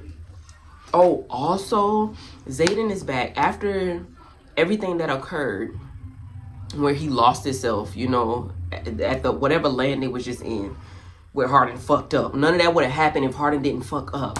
God, I hate that boy.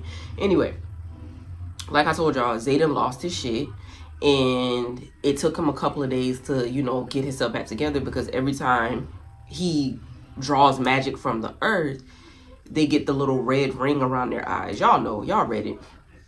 So this time he had the red ring around his eyes. So he took a couple of days away or whatever. Now that he's back, the red ring is gone, but the gold specks that he usually has in his eyes aren't gold anymore. They're amber looking. So clearly, you know, the last thing, you know, that last magical surge that he pulled from and put out to save Violet, it took a toll on him, y'all.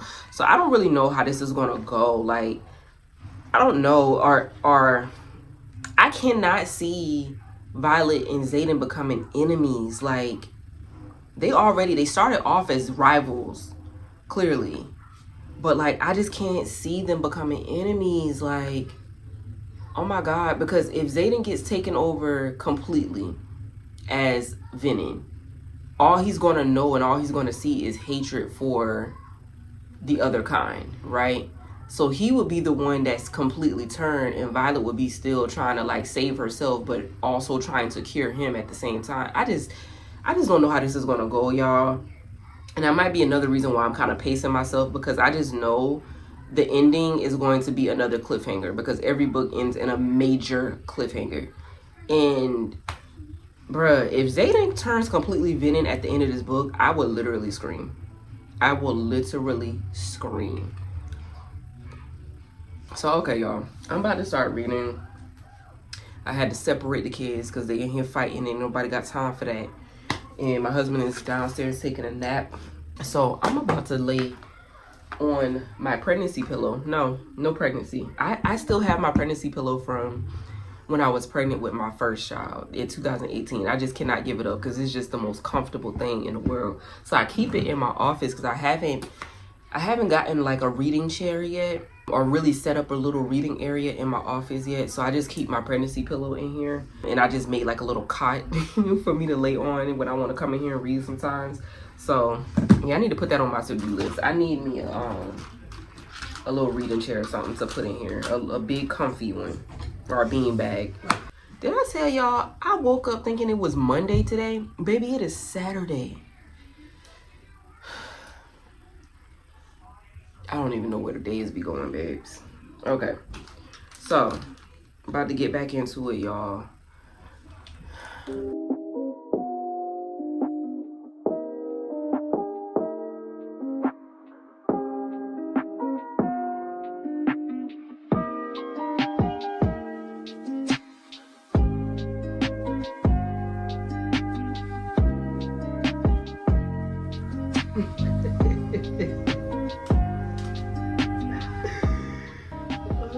The fact that so many of these people be peeing up every time they see a dragon is hilarious. Like, people literally be pissing themselves when they see Taryn. That is so funny to me.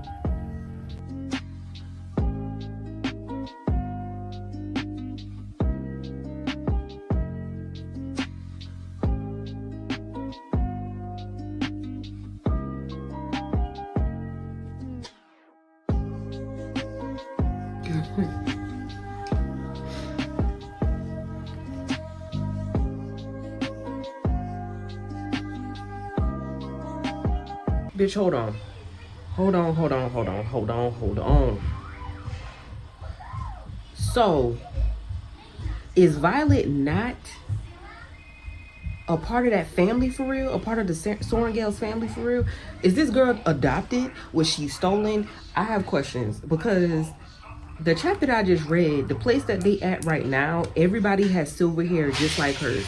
There's a little girl that's running around that has the silver tips just like she has silver tips. And she's sitting here talking to this priestess. And the priestess is literally, she asked her, like, did you choose this path for yourself? And she was like, yes, I choose my life. And she said, then it's good we did not complete your dedication. What do you mean by that?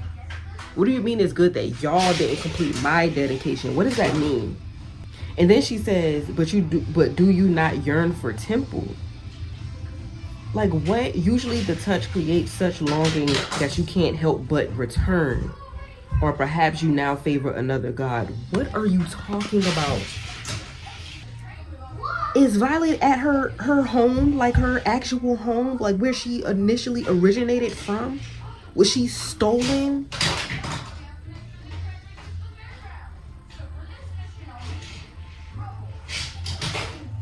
What does this mean? I have so many questions, y'all. I just got to chapter 32. What does this mean? Oh my God. It's just so much, babes. The amount of disruptions and interruptions trying to read this book is like insane. It's so much. It's too much going on for me not to be paying attention is all I'm saying. It's too much happening in this book for me not to be focused on what's actually happening. Because then I got to keep rereading. And don't nobody got time for that. Stress is an understatement. Literally an audible gasp, y'all. What? Violet's that girl, okay? No magic, small, weak, whatever. Like, it does not matter. Violet is that girl. High key, not low key. People need to stop underestimating her, okay? The fact that she was fighting the queen the whole time. Short, my bitch made the queen yield. She made the queen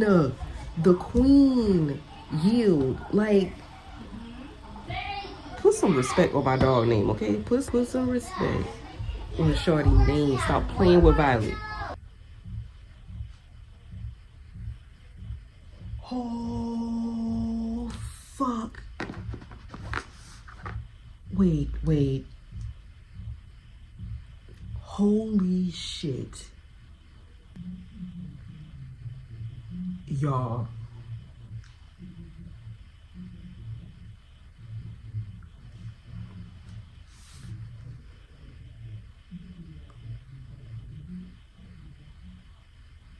I am rendered speechless. Y'all, they made it to this other land, this other part of the continent. And over here, they're a lot more welcoming. They're smiling, they're full of color and, you know, full of life and all of the things. But one of the people, one of the women that just showed herself knows Zayden, Zayden is basically standing there practically petrified is the terminology that's being used. Garrett is draining, you know, color right now because he knows who this is. Y'all, please tell me why this lady is Zayden's mother.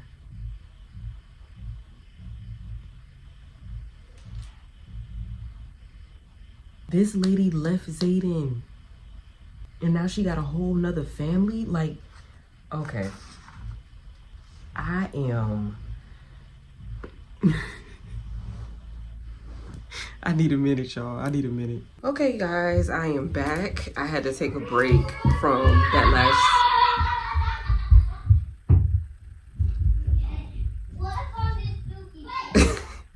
I had to take a break from that last chapter, y'all, because that was crazy. That was crazy. It is now 3. There we go. I just finished making me some lunch. I don't know if y'all can see it. There we go. So I made me some roasted veggies, carrots, broccoli, onion, and mushrooms. Did some light seasoning and a drizzle of honey. And baby, when I tell you this thing is good. It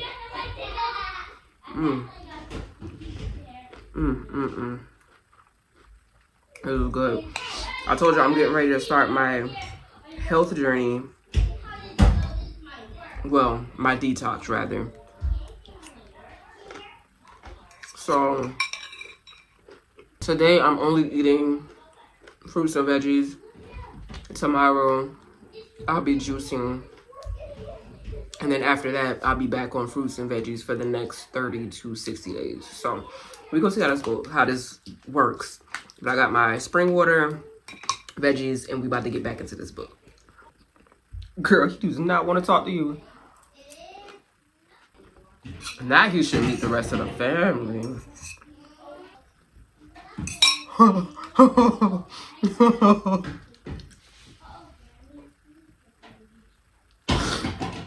Oh my God. So his mama said she was young. She was so young when she left and so young when the contract, I guess she was in an arranged marriage with Zayden's dad. And when the contract expired, she took flight, okay? That part was mentioned in Iron Flame. So she was basically telling Violet that she was just so young when he was born, and then also still young once the contract expired, and she never thought she would see him again. And she gonna look at Violet and was like, you understand, right? And Violet looking at her like, bitch, no, I don't understand. Like, my man. I don't understand how anybody could leave him. You know what I'm saying?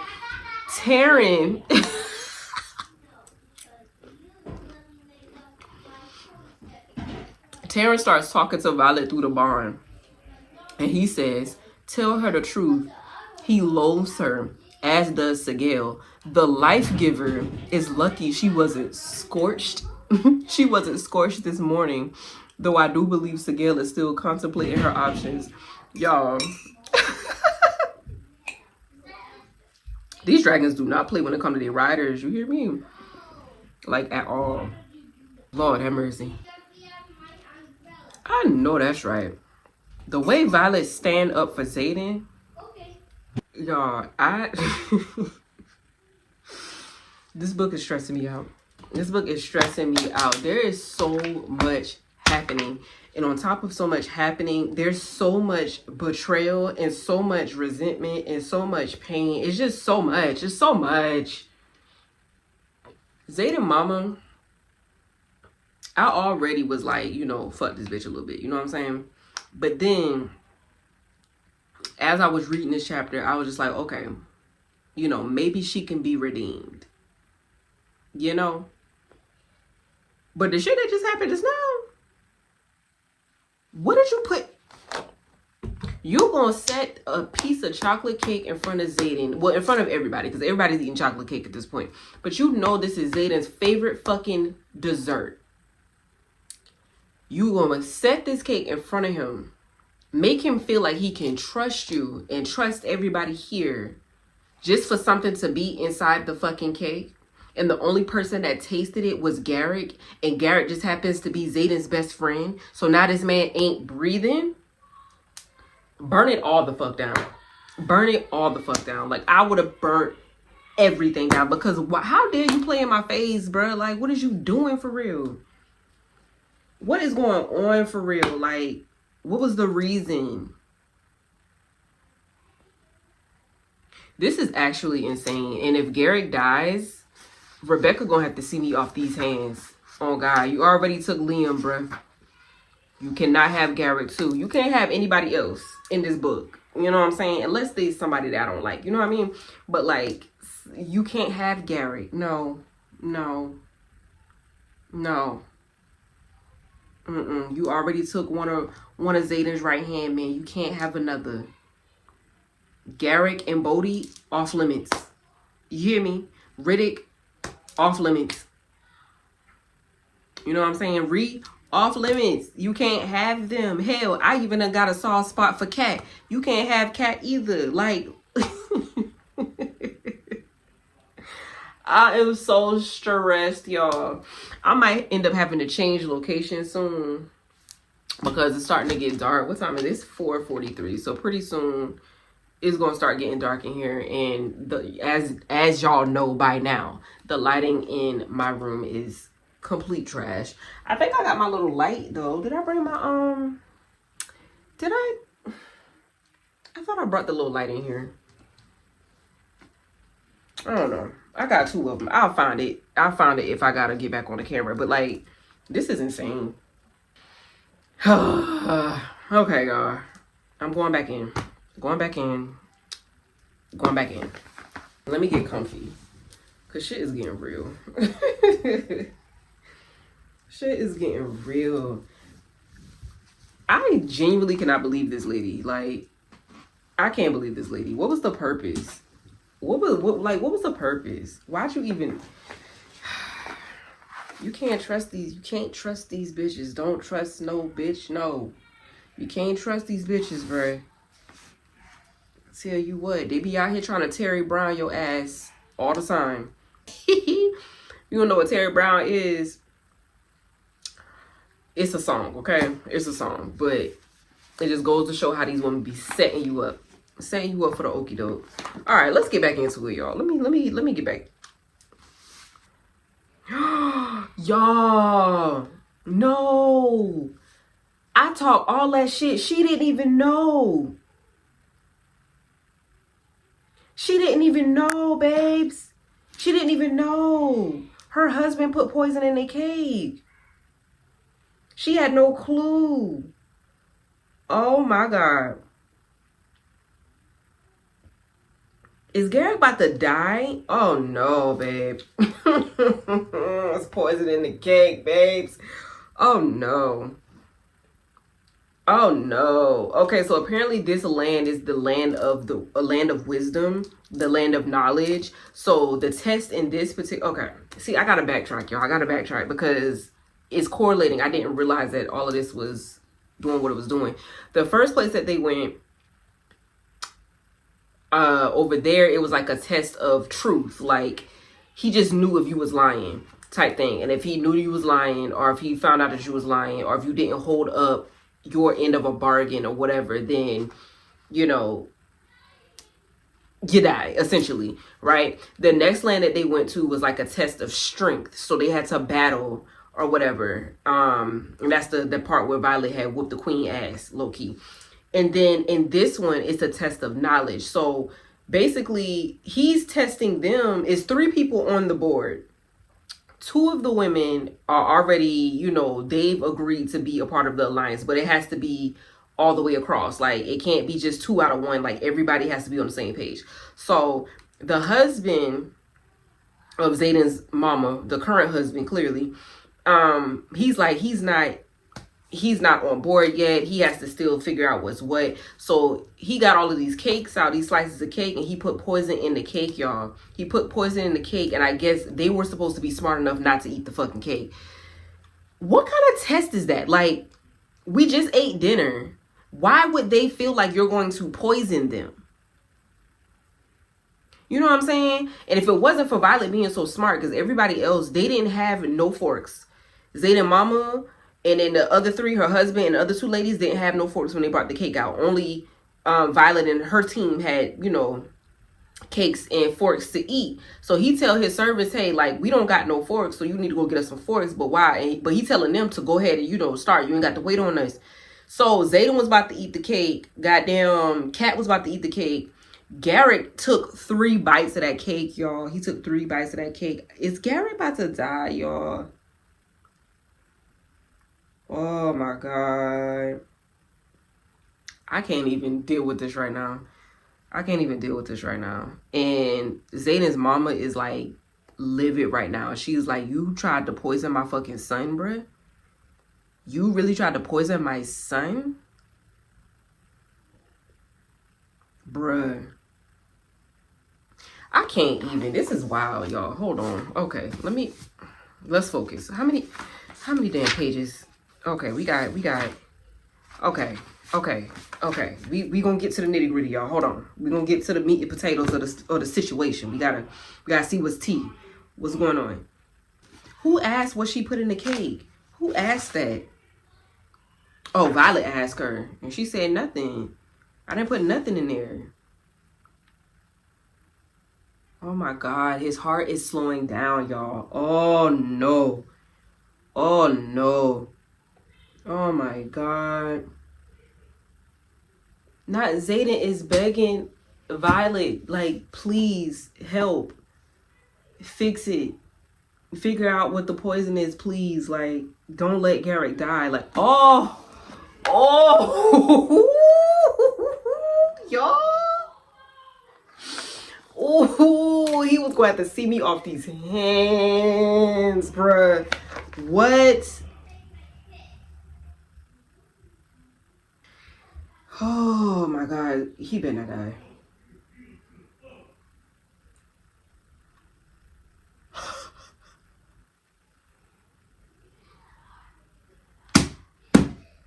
Violet is a fucking genius, bro. Not Violet done poisoned them. Violet poisoned them.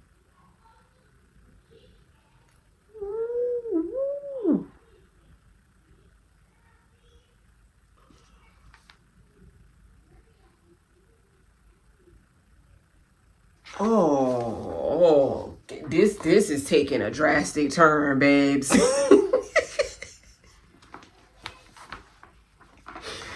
What? Okay, hold on. Cause see, I'm skimming. Let me stop skimming. Let me read for real. Hold on, y'all. Hold on. Oh my God. I know that shit right, Violet. She said, well, he said, the husband. Okay, I'm gonna just read this passage to y'all real quick. Violet is basically telling him, listen, you give me the cure to cure Garrett, and I'll give you the cure to cure you and your 2 homies right here. And he's like, you don't get to beat me. And she's like, well, you don't get to poison my friend. You know, he gonna say your friend will be dead in 20 minutes and I'll still have 40 to see you slaughtered by my guards.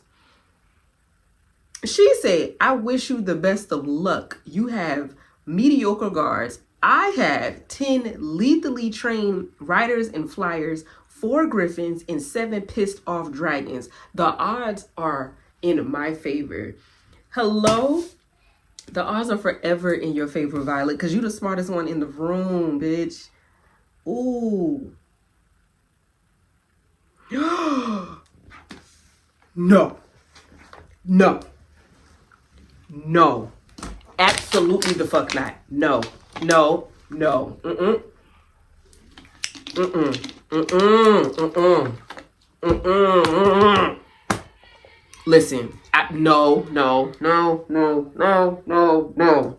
No. No. No.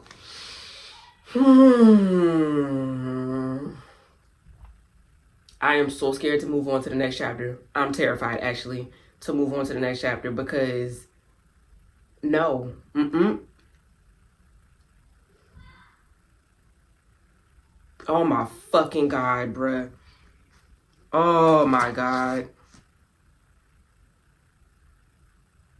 Please no. Please. Y'all, I just realized that I've been reading without the Audible. I'm so, like, so much shit has been happening. I can't even speak. I can't even speak. What are words? Bruh. Y'all, Riddick got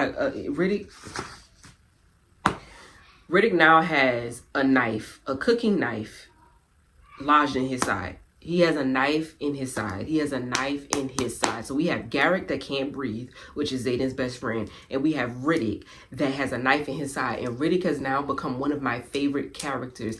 If she kills him off when he finally is in the limelight for real in this book. Now, granted, he's been showing up in all of the books, but like in this one, he really has a role. You already took Liam. You already took Liam. You cannot have Riddick too. If I'm being real, I would rather her take Garrick before Riddick. I don't want Garrick to die either, but take Garrick before you take Riddick, bruh. Actually, I don't want to say that because Garrick is also one of Zayden's men. Like, Liam, he already lost Liam, and Liam was like his brother. Garrick is literally his best friend. All he's going to have left is Bodhi, and Bodhi is his cousin. But still, you can't have Riddick, bruh. Like, oh my God, y'all. Okay, I'll be back. I need to process. I need to pull myself together. I'm gonna be right back. Cause no, bitch.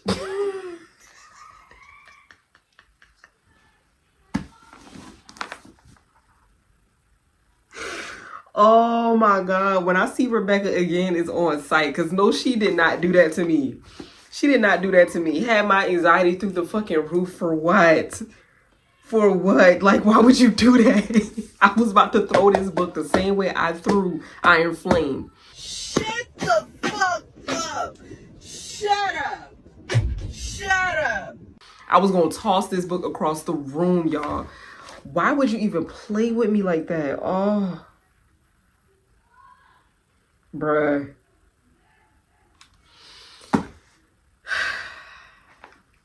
False alarm, y'all. False alarm. False alarm. Riddick is okay. My boy is good, okay? My boy is still kicking. And he just got to be a jokester through everything. Like, he looks at the knife in his side, and he's just like, well, that's unfortunate. I think I like him because he has such dark humor, and that's how I am too. You know, that's unfortunate. This is not the way that I thought I was going to go. You know what I'm saying? Like, that was his reaction.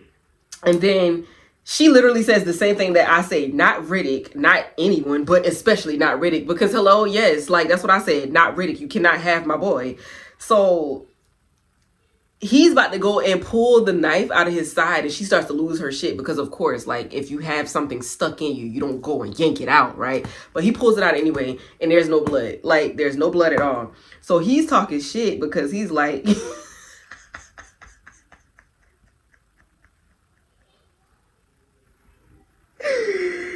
Oh my God. He's like, he has 4 uniforms, but he only has 1 fucking flight jacket. So he's mad that he has a hole in his fucking flight jacket, y'all. Oh my God, bruh. Riddick.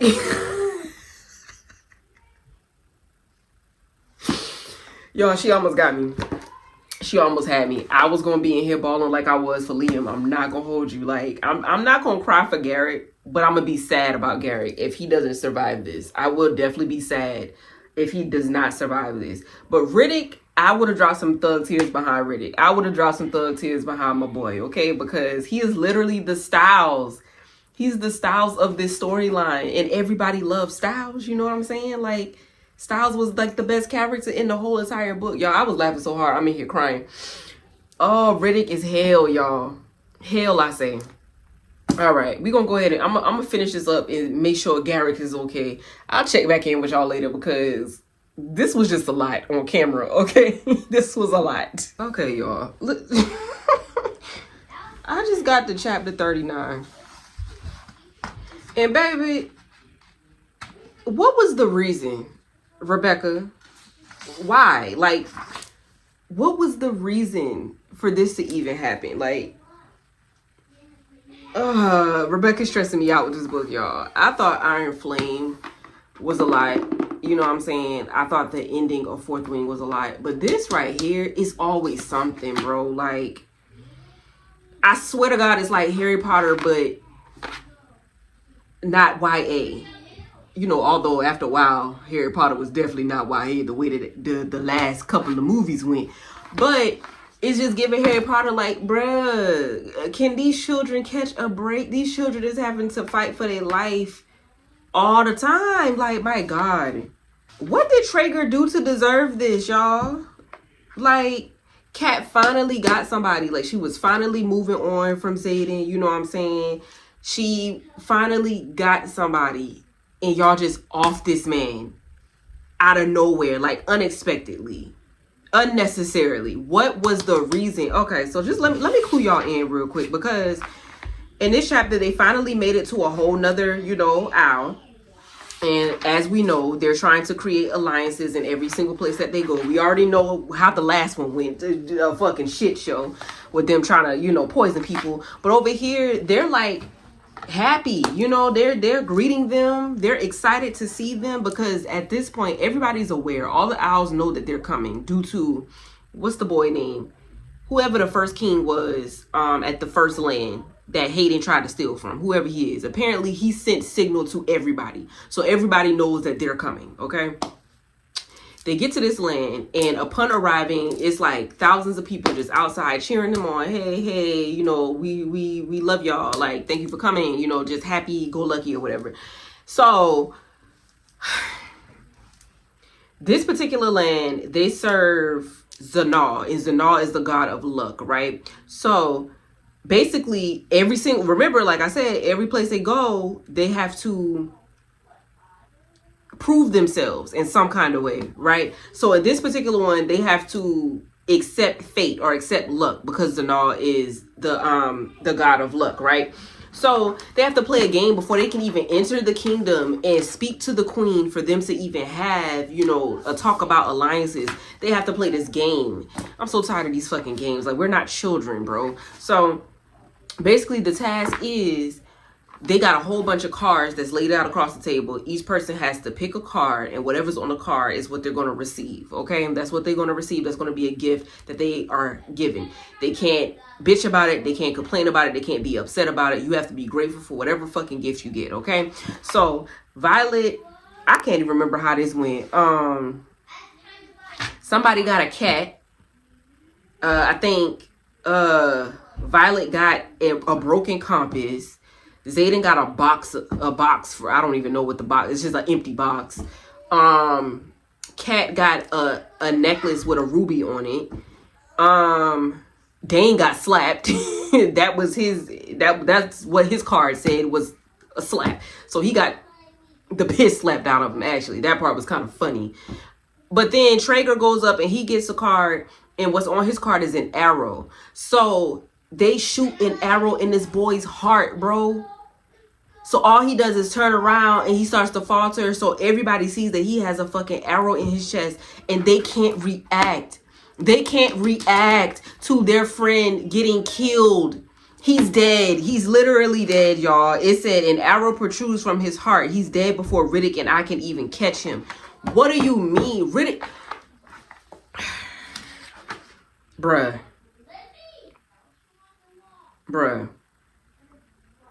Traeger, what did Traeger do, Rebecca? Like, what did Traeger do? Traeger did nothing. Like, and Traeger was literally their only healer on the trip. So whenever something was happening, he can't mend nothing, but he's a healer. So he was, you know, he had the antidotes. He knew what to do. He knew how to, you know, stitch them up and shit like that. What did Traeger do? Traeger did nothing. He did nothing to deserve an arrow in the chest, and they just have to be happy about it. They have to accept this. I would kill everybody. Burn this shit down. Kill everybody. Everybody got to go. Oh my goodness. That means his griffin is going to die now.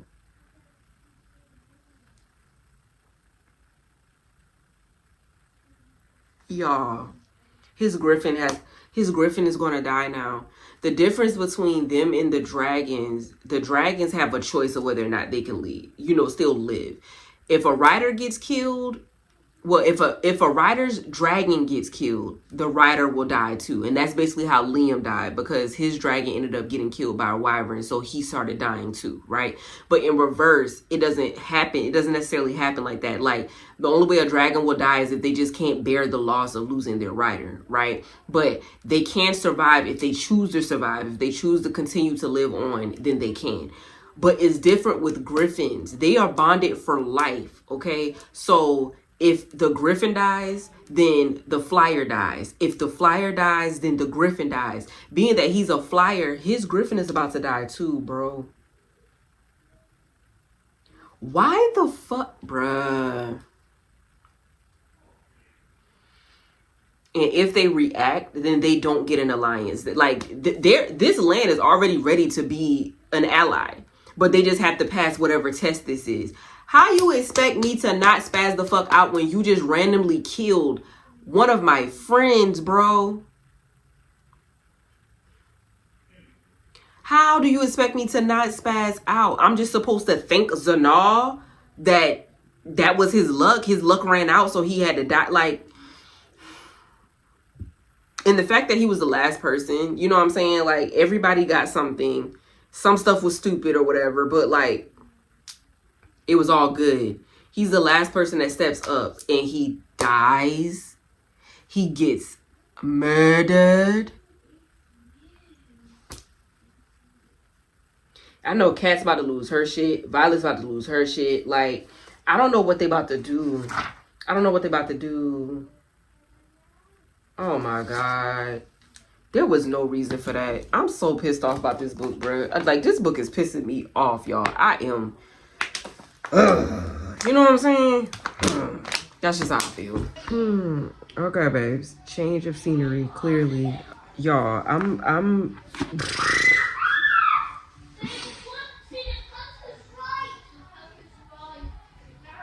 there's just so much going wrong. When are things going to go right? Okay, so let's play catch up, because I can't remember what chapter we left off on, you guys. I think it was like 38 or 39, right? Garrick made it. Garrick is still alive. I think I told y'all that already. I may have told y'all that already. I told y'all Traeger and his griffin ended up dying due to the land that they were just in. They've left the land. Now they're on a random ass island. They decided that they were going to go ahead and burn Traeger and his griffin or whatever and send their souls to, Malik. And now I just finished the chapter, and I was going to hit record while I was reading this, but I was just so zoned in because this is what we've been waiting for all this time. They finally found Andarna's family. And the family doesn't want her, bro. Like, Andarna literally, I'm so sorry about the noise, y'all. Andarna literally told them the entire story of like how she hatched, when she hatched, she told her about threshing. She told them about threshing. She told them about resting. She told them about the battle at Bezgayev. She told them everything, right? And they are like, they're upset. So come to find out, the only reason that they left her there because they wanted her to come and find them when she got older, right? And tell them how the humans have evolved. That was the purpose. And after they heard that story time, they're like, these humans are still the same. These humans are still very much the same. Our kind does not fight. We don't like violence. We don't like chaos. We don't like all the shit that Navarre be on, okay? We don't like none of that shit.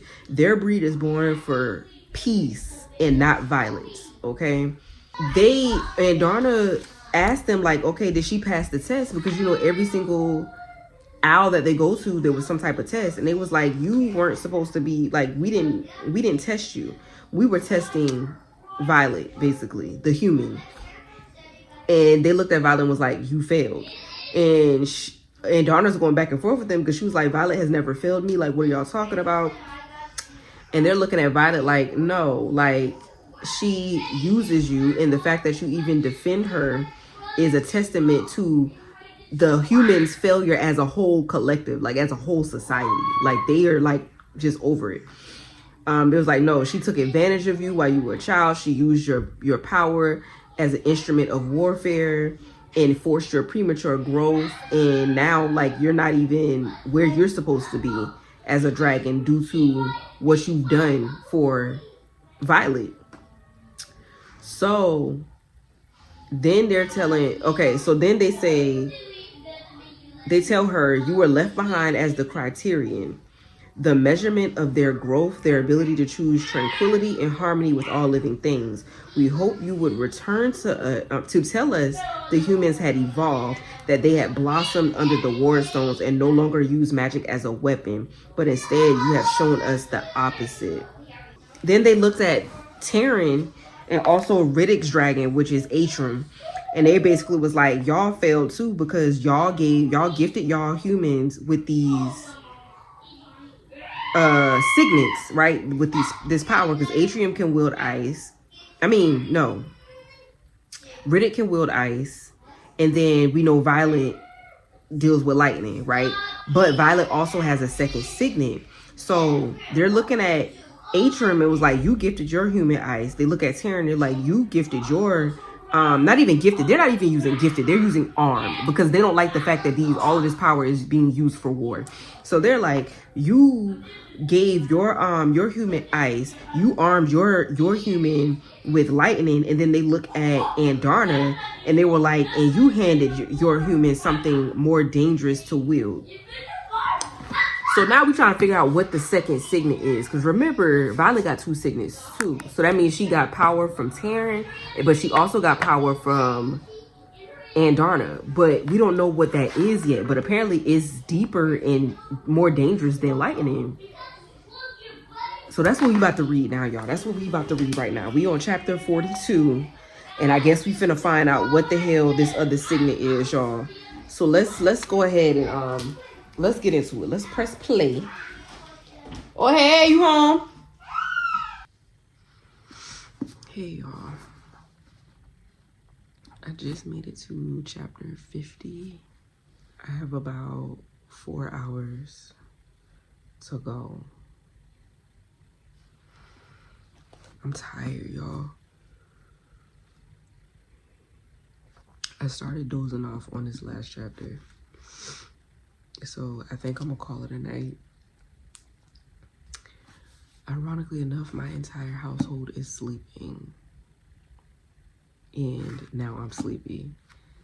So I'm a little irritated because I could read a little bit in silence, but at this point, y'all, this book is reading me, okay? A good bit has transpired, not too much, but I will clue y'all in the morning because I can't right now. My brain is like literal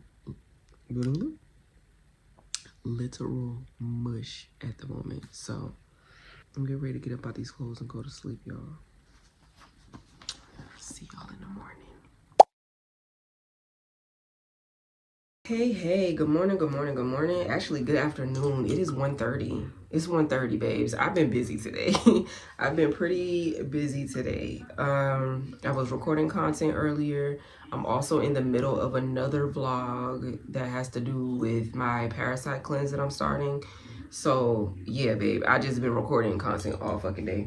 However, I am still reading Onyx Storm. As y'all know, I ended up calling it quits last night because I was just so fucking tired. I stopped on chapter... What chapter I stopped on, y'all? On chapter 50. I stopped on chapter 50, y'all. And then I called myself because I had to get up and, like, use the bathroom, of course, and turn my light off and all of the things. And I was like, you know what? I think I'm awake now. Let me see if I can get another chapter in. Y'all, I fell asleep one page after. One page after starting the next chapter, y'all. So Yeah, April Fools. Anywho, we're gonna do a quick update with everything that has transpired so far. Where did I leave y'all off at? I remember I was ranting. I was ranting about something. What was I ranting about, y'all? Oh, babes. And Darna. Y'all. Oh my goodness. That ripped me apart. And Darna is not handling this information well, you guys. She is not handling it well at all. I just feel for her. I'm so sad for her. Like, all she wanted to do was get to know her family. All she wanted to do was get to know where she came from, because she knows she's different from all the other dragons in the Veil. And they literally was just like, bitch, who are you? I do not know this man. You know what I'm saying? Like, they really sidestepped the hell out of her. Like, why would y'all do my little baby like that? It's crazy though, because I do kind of understand the dragon's point of view. I mean, all of them are dragons, but like her family, because it's like, why do I want to be around a bunch of chaos? All them humans do is destroy shit. Look at the world we live in. All these humans do is destroy shit. They fight, they argue, they kill, they steal. Like, why would I want to support a humanity that doesn't even care about themselves, that doesn't even care about their own, you know, environment? Like, why would I want to fight for them? Why would I want to be around them? You know, I can't even fault them for that, because if I'm being completely honest, I don't like half of America either. I don't like half of the people walking this earth either. You know, it's a lot of despicable human beings out here, if we being for real, you know. So it's like, I get where they're coming from, but then at the same time, it's just like, bro,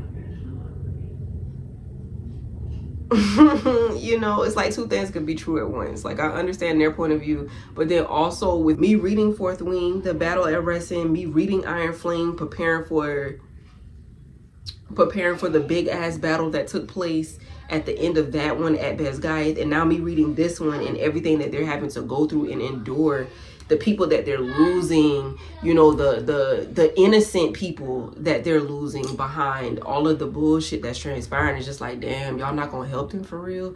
But it's like, I get it. Like, these people have been, the elites have been just keeping everything for themselves and letting everybody else just die and fight their own battle. They've been lying to everyone. Like, this book is just, sounds familiar, doesn't it? So I don't know, but it was one part that Andarna she had made a good point. Let me see if I can find it. Yeah, they was just basically like, you've weaponized your magic, even your tail, because she's supposed to have a feather tail, but she chose, I think she chose like a club tail or something like that to help them in war. And it was like, you even chose a tail that weaponizes your magic. They don't like that. They don't like using magic to be a weapon. It's supposed to bring peace, which they're not wrong, you know. But yeah, and she's just like, I don't understand. Like, you're not going to return with us. You will not help us achieve the same peace that you guys worship. And it's like, she's not wrong either. But they literally was like, we've watched your journey and we've heard about your journey, and we feel as if it's not peace that you seek, but victory. It's just, you know. And then, y'all, let's get to the real tea, because all the other Iris, that's what they're called. Her family bloodline is called, they're called Iris. Or is it Iris? Yeah. So it's two dragons that stayed behind. The rest of them was like, no, fuck this shit, fuck you, we don't claim you, like, we don't claim none of this shit, we ain't helping y'all, we out. And they left. Two of them stayed back, and they were like really thinking it through. You know, they asked Violet, like, okay, well, did you even know that she was, you know, not of age? Did you even know that she was adolescent? And Violet was like, no, like, I didn't know, otherwise I wouldn't have done it. She was like, all of this information has been kept secret from us due to, you know, the higher ups. None of us were aware that Feathertails even still existed. So they're like, you know, giving her the benefit of the doubt, you know, trying to pinpoint all the sides and trying to make it all make sense. But then Xaden just happens to be there, and for whatever reason, his eyes turn red while they're talking to the dragons, and one of the dragons looks at him and was like, abomination. Abomination. And then she's like, your kind is beyond redemption. We can't help. And then they left. So they almost had them. They almost had two of the dragons to where those two dragons may have went back to their clan and told them like, hey, this is the tea, like maybe we should reevaluate this and see what's really going on. It's like they were trying to give the benefit of the doubt, and they may have went to the clan and told them like, hey, with this newfound information, like maybe we should actually go help them. You know, they weren't really aware, they didn't have all the pieces to the puzzle, you know. But then they saw Zayden and they was just like, oh fuck, hell no. Because you, not only do we already feel like you put Andarna at risk by, you know, weaponizing her magic for the good of your war, but you're also laying up with the same people that you're trying to fight. Abomination, y'all save yourself. So all of this for nothing. They've been traveling all of these different lands trying to gain alliances and everything like that. They done lost Traeger in the process. I mean, hell, they got an army from that land but at the cost of what? Losing one of their friends' lives with the arrow in the heart. This is just insane. So like literally all of this for nothing, because the main clan that they needed was these dragons. They're the 7th breed, and they can change everything. They can help keep the wards up. You know what I'm saying? Like, but they were not helped. They're like, we're not fighting this war. We're not. And they just left them. They left them there. Zayden has decided that he wants to open up the gates for some of the civilians, because y'all know he's now a duke for Tyrrendor. So, which was his rightful title anyway, but they snatched it away due to his dad's rebellion.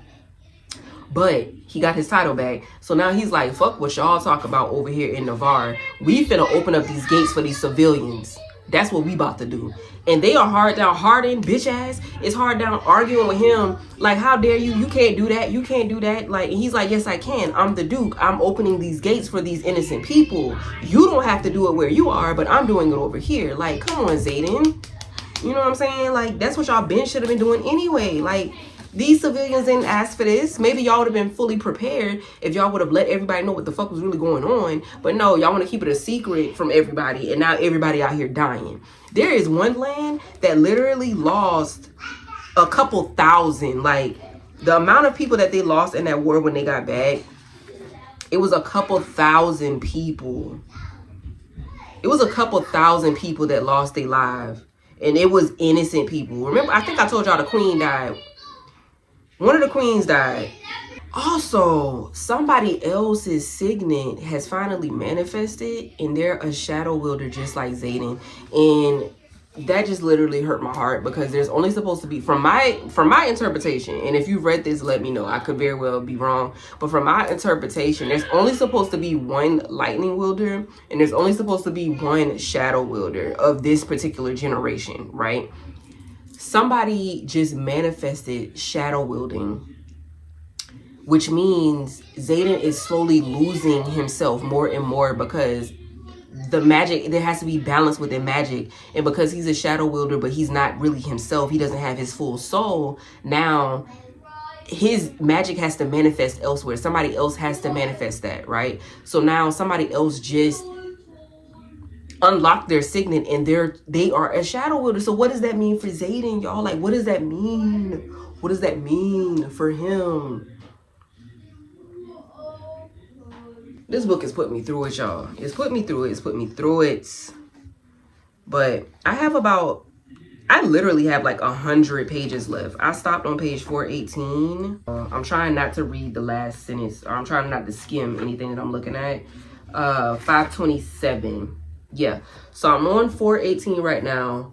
The end of this book is page 527, so we almost done. We're almost done, you guys. I'm probably going to do reactions throughout the rest of this book, because I just have a feeling this is when shit is really about to get real for real.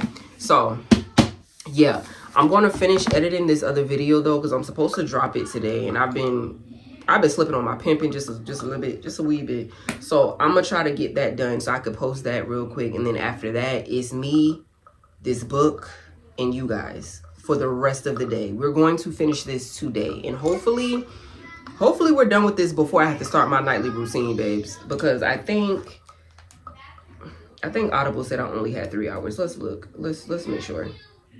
I have 4 hours, 3 hours and 57 minutes. Whew. I think we could do it. I think we could do it. I want to be done before 6 o'clock. We'll see. I want to be done before 6 o'clock. We'll see how that goes for me though. Babes, it's 5 o'clock. I haven't started reading yet. I know I said I was going to start and that I was aiming to be done by 6. In all honesty, if I would have started when I planned on starting, that would have been a thing. But it's 5 o'clock. I still have 4 hours left of this book. And as you can hear, my my background is, you know, momhood. So either way, I'm about to start now. We'll see how far. If y'all start fighting again, I'm separating you again. I'm about to start, y'all. Okay, y'all. So I actually forgot a major part. So I remember in Iron Flame towards the end, because I was very confused about this. In Iron Flame, Violet kept having these dreams about being up under the venin, or the sage. The sage is, I guess, the top notch venin. I don't fucking know. But she kept dreaming about it. So when the battle took place and what am I trying to say? What are words? When the battle took place, and it was Xaden that ended up turning venin instead of Violet, I was thoroughly confused by that, because I was like, well, if she's the one that they're acting like they won, and she keeps dreaming about it, then like what the hell, right? So the chapter that I am currently on, this is the one I fell asleep on last night. She's having Xaden's dreams. So they're connected in some type of way to where whenever Xaden is having these dreams and she's asleep too, she's dreaming whatever it is Xaden is dreaming. And the whole time she's been visualizing it as it being her that is happening to, when it's really Xaden that is happening to. And with Xaden is having these dreams or whatever, he can always feel like somebody else is in the room watching, but he doesn't know who's watching. It's her that's watching because she's also having the dream. She's seeing whatever's happening to him. So it makes sense now, because I was just like, I had so many questions after Iron Flame. I was just like, it's just so many questions that I had. Like, some things aren't making sense. It makes sense now. Y'all, it literally took me like 5 minutes to figure this out, because my brain completely shut down. Like, I had a complete brain fart. Astral projection is what I was going to say. Astral projection. She's able to astral project into people's dreams. But they call it a dream walker. I don't know why I thought it was going to be something else. I don't know. I guess astral projection is just so like normal for me. Not for me personally, but normal in the type of like stuff that I study and know about and I'm aware of. So to me, it's like not that big of a deal. Like, that's like everyday life for me.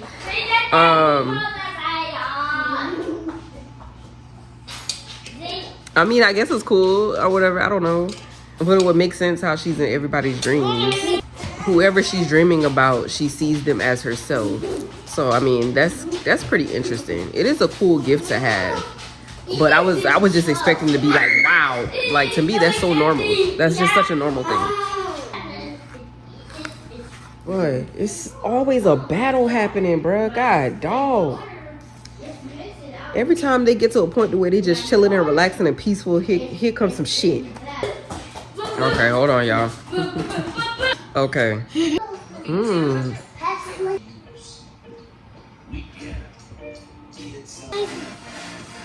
Why she running?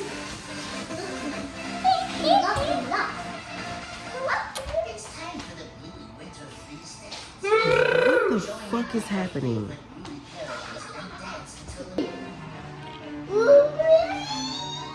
What? You got these in the middle of the door.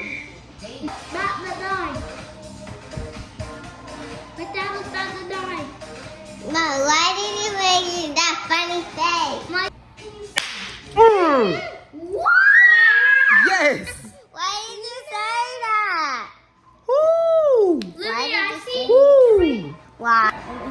They came, y'all. The Irids came to save the day, Lord. Because this battle was going to shit. Everybody was just about to be out of there, okay? They came, they showed up, they showed out, they put the wards up, shut everything the fuck down. All the wyverns out the sky. Whew, alright. Child.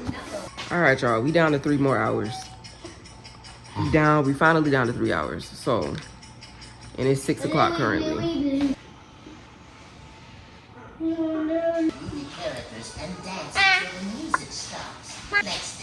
Y'all, I thought the Irids that came to save the day, which I mean they did, but they actually came to get Andarna and was like, "You coming with us?" She had to sever the connection, the bond between her and Violet before she could even go. The connection had to be cut off. I don't want to read no more. I'm so over this fucking book, bruh. God, dog, bruh. Do y'all remember that scene in New Moon, right? After Edward leaves her in the middle of the fucking woods or whatever, and she's coping through the heartbreak, and she's just sitting in that chair, and the months are just going by, and she's just sitting in that chair, just like grieving the loss of him. There's possibility. Chapter 54 is giving that, okay? Chapter 54 is giving that. Chapter 54 is giving that, babes. Baby, I had to close the book. I think I'm gonna have to reread this last chapter because I can't, my brain, the amount of like fuckery that's going on, my brain just can't even like.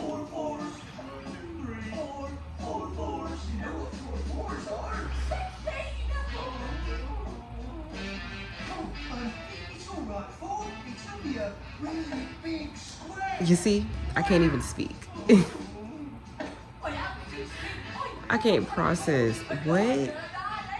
So, is Violet Venom? Or what's wrong with her for her dad to try to get her dedicated to fix her? Like, does she have Venom blood already? Is it just in her bloodline? Like, what's wrong with her as to why they're trying to avoid?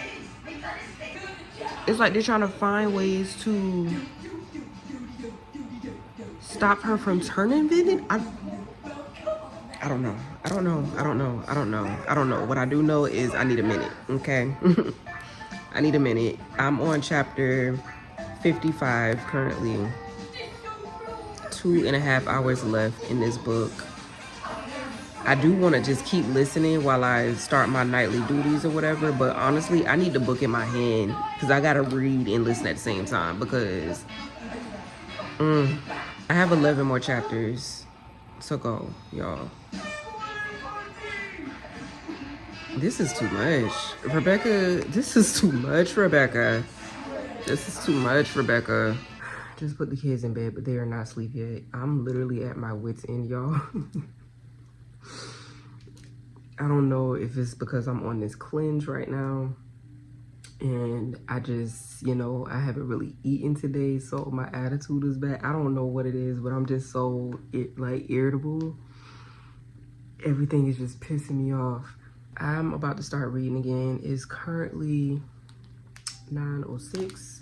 The Audible shows that I have about 2 hours and 30 something minutes or whatever, so I should be done around 11-ish if there's no interruptions, so, or if I don't fall asleep.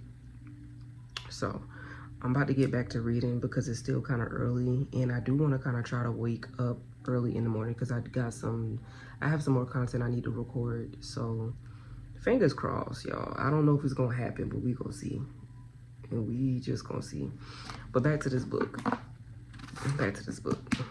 Let's see how Rebecca gonna fuck me up this time.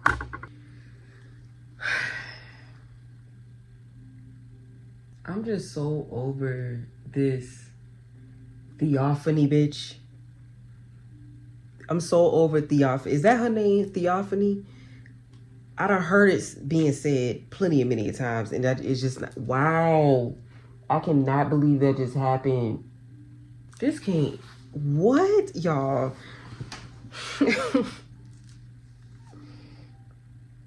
This book has me so fucking stressed out. What was the reason? Y'all, they just slit. Oh, this bitch just slit Mira's throat, bruh. I'm scared to turn the page. I'm scared to turn the page. I am scared to turn the page. So much has happened, y'all. I don't even have the time to fill you in at this point. I don't even, I can't even speak, as you can see. Wow.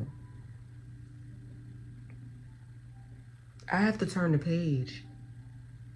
I don't want to.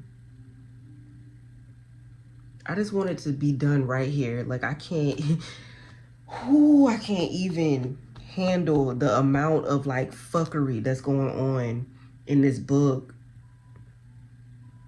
Honestly, I never saw this coming. I never thought that it would have been her. I never thought she would have been the one to end up dying. Like, I never thought she would have been the one to die. Garrick, maybe. Bodhi, probably. Rhiannon or Riddick, yes. But Mira, I for sure did not see that coming. Oh, Lord. Oh, Lord. Y'all, I can't. I can't do it. Deep breaths, deep breaths. My heart is literally beating so fast right now. Because y'all know if Mira died, then Tiny dies too, right? Well, I don't know. Tiny has to choose to live. Her dragon has to choose to live. Her dragon doesn't necessarily have to die, but oh my God, like what? And then Jack is back. Like, she wanted Jack back. Theophany, dark bitch. That's what we was calling her, the dark bitch. She wants Jack back. So she has Jack back. They brought you Jack, bitch. Violet showed up like you wanted. They brought Jack back. Y'all, I'm scared. How long is this next chapter? Oh my God. Oh my God, y'all. Will Brennan be able to mend her? Can Brennan is there. Is Brennan gonna mend her? Y'all tell me right now. Is Brennan, use telepathy. Somebody use telepathy right now and let me know if Brennan is going to be able to mend her. Like, oh God, okay. I can't. All right, y'all. I'm finna go back in. I still have an hour and 49 minutes left of this bullshit, bruh. Okay. Real G, all day. We can handle it. We can do this.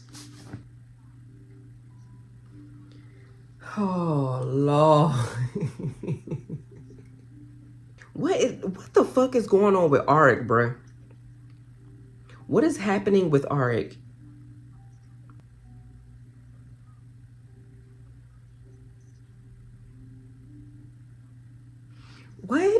What? Wait, hold on. Okay, I'm confused. Stressing me the fuck out. Oh my God, y'all. I just got to chapter 60. I gotta pee. I need a potty break. I need a potty break, okay? Jesus, how many chapters? It's 66 chapters. I'm almost done. Jesus. Lord have mercy. Babes, we had it all wrong. We had it all wrong.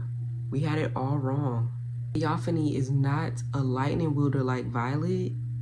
She's a storm wielder like Violet's mother. Like General Sorengale. And then General Sorengale was the strongest storm wielder out there. How the fuck is Violet gonna beat this dark bitch? Oh, Lord, y'all.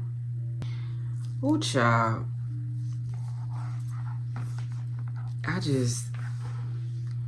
I'm almost done, y'all.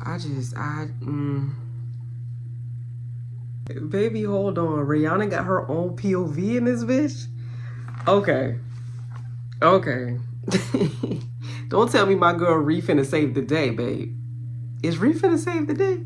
Oh, not Imogen got her own POV too. Babes, okay. Okay. I'm feeling a little bit spoiled at this point. What? Okay, y'all. I'm on chapter 63. I'm sorry. It's hard for me to check in, babes, because things are happening. Things are happening. Clearly, as y'all can see, things are happening. Damn, this chapter long, bro. Imogen got a long POV, babes. Okay. All right. I gotta focus. We 3 chapters out, bro, from being done. We are 3 chapters out. I'm gonna be right back. Y'all, it's like Fourth Wing all over again, bro. It's just so much happening in one, like, moment that I can't even function. Like, my heart is beating so fast. My anxiety is through the roof. Like, I want to scream. I want to cry. But it's like I'm stuck. It's like I'm like a deer in headlights. I don't even know what to feel right now. It's just so much happening. Jesus. Rebecca, who hurt you, girl, to be writing stuff like this? This is insanity. This is insanity. This is by far the most stress that I've felt out of every single book in this series. This one right here takes the cake. This is the most anxiety-inducing book in the fucking series, bro. Like, if it ain't one thing, it's another. Every time you turn the page, there's something happening. Every time you get to a new chapter, it's some bullshit popping off. Like, this is literal destruction of my heart and my soul. Girl, I'm almost done, y'all. I'm like 1 page away from 64. We still got 2 more chapters to go, babe. I don't even know what time it is anymore. What time is it? It's 11:25. I was supposed to be done by 11:30, but I keep having to stop to breathe, bruh. Like, this is crazy. This is crazy. It better not be Liam. It better not be fucking Liam.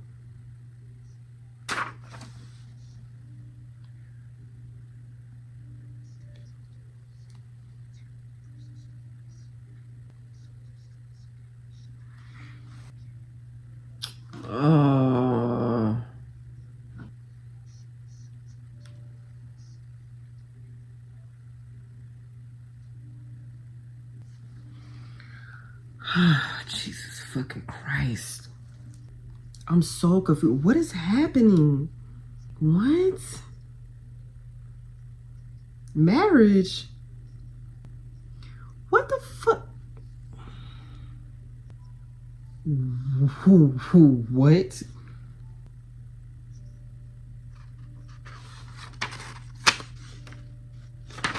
The fuck you mean? That's it? Bruh.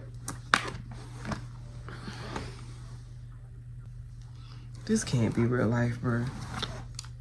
This can't even fucking be real life. This can't even be real life. I mean, technically speaking, it's not real life because the story is on paper for real, like, you know. But this can't, like, what the entire hell just happened? I have so many fucking mixed emotions right now, y'all. I can't even talk about this. I can't do it tonight. I can't do it tonight. We'll reconvene in the morning time, because what the whole hell, y'all? Cut the cameras. Cut the cameras, bitch. All right, y'all. Y'all know why we here. Y'all know why we here. Y'all were with me last night. We finished Onyx Storm. We wrapped up Onyx Storm last night. I don't even, y'all, I don't even know where to begin. I don't know Where to begin? I don't even know how to rate this. If I'm being completely honest, I'm more than likely going to end up rating a 5 anyway, because any book that causes me to constantly think about it to this magnitude deserves a 5. You know what I'm saying? There's been books that I didn't even really agree with for real, but because it left me thinking and constantly processing, it deserved a 5. Any book that does that to you, it has to get a high rating. You know what I'm saying? Was this my favorite read of the series? I want to say no, but right now I'm going to say I'm unsure. Right now I'm going to say that I'm just unsure because I'm still processing everything that transpired. What I will say is this book was literally a shit show from the very first page to the last page. A pure shit show, okay? It was a shit show. Like, nothing went right. I mean, we did have some things that went right. By the luck. Who was the god of luck in this book? Zanal? By the luck of Zanal. By the grace of Zanal. Some things went according to plan. But baby, there were more things that was just a shit show than it was good, okay? I'ma just say that. Another thing, like, Xaden, hands down, one of the best book boyfriends of all time, okay? I don't care how anybody feels. Fight your mama, not me. That's just how, like, Xaden is by far, if Xaden couldn't get any better in any of the books, this one here, the love that it's like, I can't even talk. It's like Xaden and Violet is damn near Romeo and Juliet. You know what I mean? Damn near Bonnie and Clyde. It doesn't matter what's going on. It doesn't matter what's happening. It doesn't matter. It just does not matter. They are going to fight until the end of time to make sure that they either stay together or they stay alive. You know what I'm saying? Or, I mean, hell, both of them. Just both of the scenarios together. Like, they just, their love,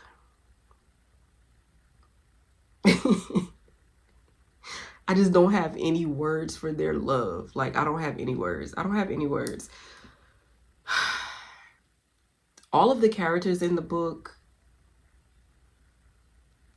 like I said before in some of my previous clips, I love that some of the characters that have been talked about in the previous books, they got more of a limelight in this book because you just grow to love them so much more, okay? Riddick, hands down, one of my favorite characters at this point. I love Riddick because he's very, very funny, but he also don't take no shit. Like, he's very serious about his relationships, about his connections to everybody else in the book. He's just so loving and so caring. He reminds me so much of Styles. It doesn't make any sense. Like, I love Styles from Teen Wolf. I love him. So he just gives Styles, and he's just the comedic relief that these books need because there's just so much heartbreak and so much betrayal and drama or whatever like that. So I love him. Imogen has always been a badass since the very first book, okay? Like, we love Imogen. Ree, we love Ree, okay? Ree has been Ree, okay? Sawyer was, I don't know how I feel about Sawyer just yet, but I do like him. I like him a lot, but I don't have like an emotional attachment to him just yet. I mean, in Iron Flame, I was attached. I was definitely attached because if you know, you know. If you know, you know. But in this one, it's like I'm growing to love Sawyer even more. You know what I mean? But Riddick, Imogen, Garrick, Bodhi, like all of them, their characters are just so, you know, Sawyer included. Like, you just can't not like them, you know, like they just created this strong bond and you just can't help but love them. Even Kat and Marin, even them, love them. I hated Kat before, hated her because she was playing with my girl. She was playing on my girl top, messing with her emotions and things. But even in this book, like, you just grow to love her character as well. So yes, the found family, absolutely love them. And Darna definitely came into her own in this book, and she was definitely even more funnier and wittier and things like that. But just her, the subplot pertaining to her character, it was just gut-wrenching, okay? Like, the sadness, the happiness, the like, just everything following Andana in her journey and her character growth within this book was just a whirlwind, okay? A roller coaster ride. Taryn, I mean, come on, it's Taryn. It's Taryn. Like, you gotta love Taryn. You can't not love Taryn. Taryn is just everything, like everything. And on top of that, his relationship with Sigel, Taryn and Sigel is literally giving Violet and Xaden, hands down. Hands down. Like the love, like Sigel does not play about Taryn the same way Violet does not play about Xaden. In reverse, Taryn does not play about Sigel the same way Xaden does not play about Violet. Like, I just love just every character in this book, just the found family. I love it. I love it. I love it. All in all, I really did have a good time with this book, y'all. It just took me so long to read it. Of course, y'all saw all of it through the blog. A lot was going on. But also just the simple fact that it was just so much happening, y'all. It was so much happening. So it's like I really had to take my time with it. But I don't really know what to rate it just yet, but I feel like it's going to be 5 stars. I'm not going to hold you. I feel like it's going to be 5 stars after I finish digesting and, you know, processing everything. But that's enough of that. I'm going to go ahead and talk to my spoiler crew. Okay. So I had a feeling that Xaden was going to end up either leaving. That would have been the only option, because if he would have completely turned, he was not going to stay near Violet, because he already throughout the book was already acting as if he didn't really want to be around her like that in fear of hurting her. So I already knew that that probably was going to be an option. And remember, I called it. I felt like this book was definitely about to give New Moon when freaking Edward left Bella ass, and Bella was just losing her shit emotionally. You know what I'm saying? Like, I called it. I just didn't know that it was going to be that exact prediction once we got to the end. That was crazy. And then, of course, the memory thing. I was just like, well, what happened? And why she don't know what's going on? Why she don't remember nothing? Like, you know, what's going on? Imogen. I had a feeling Imogen probably erased her memory, but I didn't know. I didn't think it was going to be something that Violet actually wanted to happen. The fact that Violet told her to erase her memory is crazy. My prediction is either one or two things, but I'm leaning more towards the second one. The first prediction I had in regards to that, I feel like she probably wanted Imogen to erase her memory due to the heartbreak. Like, she didn't want to feel the heartbreak. She didn't want to feel a life without Xaden, knowing that he was gone. Especially after she just went through that slight heartbreak with Ann Darner leaving. I feel like she doesn't want that. But the second thing, I strongly feel like she probably did that because she knows where Xaden is going. And she wants to protect Xaden. And the only way to protect Xaden is just to not know what the fuck is tea. You know what I mean? So that's my prediction as far as her memory being gone. But, bruh, they're saying eggs are stolen. They're saying there's dragons that's dead. They're saying that it's civilians that's dead. And they're saying that it's Xaden that's doing it. I don't want to believe that. I don't want to believe that Xaden is doing this. You know what I'm saying? Maybe he knows who's doing it, but he's just staying far away until he can figure out how to kill the sage or how to become better or whatever the case may be, or just simply to keep Violet safe. But just to wrap my head around Xaden actually being the one that's committing these heinous actions, I just refuse to believe it. I refuse to believe it. I can't believe that. I can't believe that, y'all. Y'all, there's been so many almost deaths. There's been so many deaths. You know what I'm saying? And what's the deal with Auric? We found out that Auric has premonitions. So he's better than Melgren, because Melgren can only like foresee, you know, one particular outcome or whatever like that. But Auric can actually see all things, you know what I'm saying? And he is prepared for all things. Like, I want to know more about Auric. I liked Auric anyway in Iron Flame. I had already liked his character. I liked him even more in this book here, Onyx Storm. But he's somewhat of a mystery in Onyx Storm. Like, I want to know more about him. Like, what's T for real? Quinn is dead, babes. Like, Quinn is dead. Imogen's best friend. Oh my God. And this part right here got me, because they met on the parapet. Like, the same way they became best friends is literally the same way that Violet and Ree became best friends on the fucking parapet. Like, she literally walked up to her and was like, "Hi, I'm Quinn Hollis. I've decided we should be friends." And Imogen looked at her and said, "You do realize that we're about to cross the walkway of death." And then she tells her, "Well, then it might be a short friendship, but we'll make it a good one." Like, what? Oh my God, y'all. Ooh. Ooh, ooh, ooh, ooh. She had to watch her friend die, dog, and held her while she was dying. But what I did like about that is Garrett did walk up on her and was like, "I'm not leaving without you. Like, let's go. I'm not leaving without you." And y'all know she loved her some Garrett. Like, Imogen loved her some Garrett. And the way Garrett was acting, Garrett might love him some Imogen for real. So maybe in the next book, we might get a little love story when it comes to Imogen and Garrett. That's what I'm hoping for. Like, let Imogen get somebody, babes. Like, give Imogen a person. She been damn fawning over Garrett since the beginning of the time. Let Garrett love her. And Violet, is Violet Venom or not at this point? Like, what's really tea? Because what it's clear we knew that she comes from whatever land where Dune is the god, okay? Where I don't remember the name of the land, but wherever Dune is the god, that's where she come from. The same queen ass that she beat, that's where she comes from. Either okay, we know she's not originated from there, like she wasn't born there, but her dad offered her up there for whatever reason. So what was the reason? What were they trying to fix within her? What were they trying to fix within her? Because they didn't finish the dedication. Whatever the dedication was, it wasn't completed. So what was it that they were trying to fix? Does she have like a strain of venom that we're unaware of? And they're trying to make sure that she doesn't like turn fully. Like, what's really tea for real? I think I'm gonna have to reread this book, y'all. I think I'm gonna have to reread this again.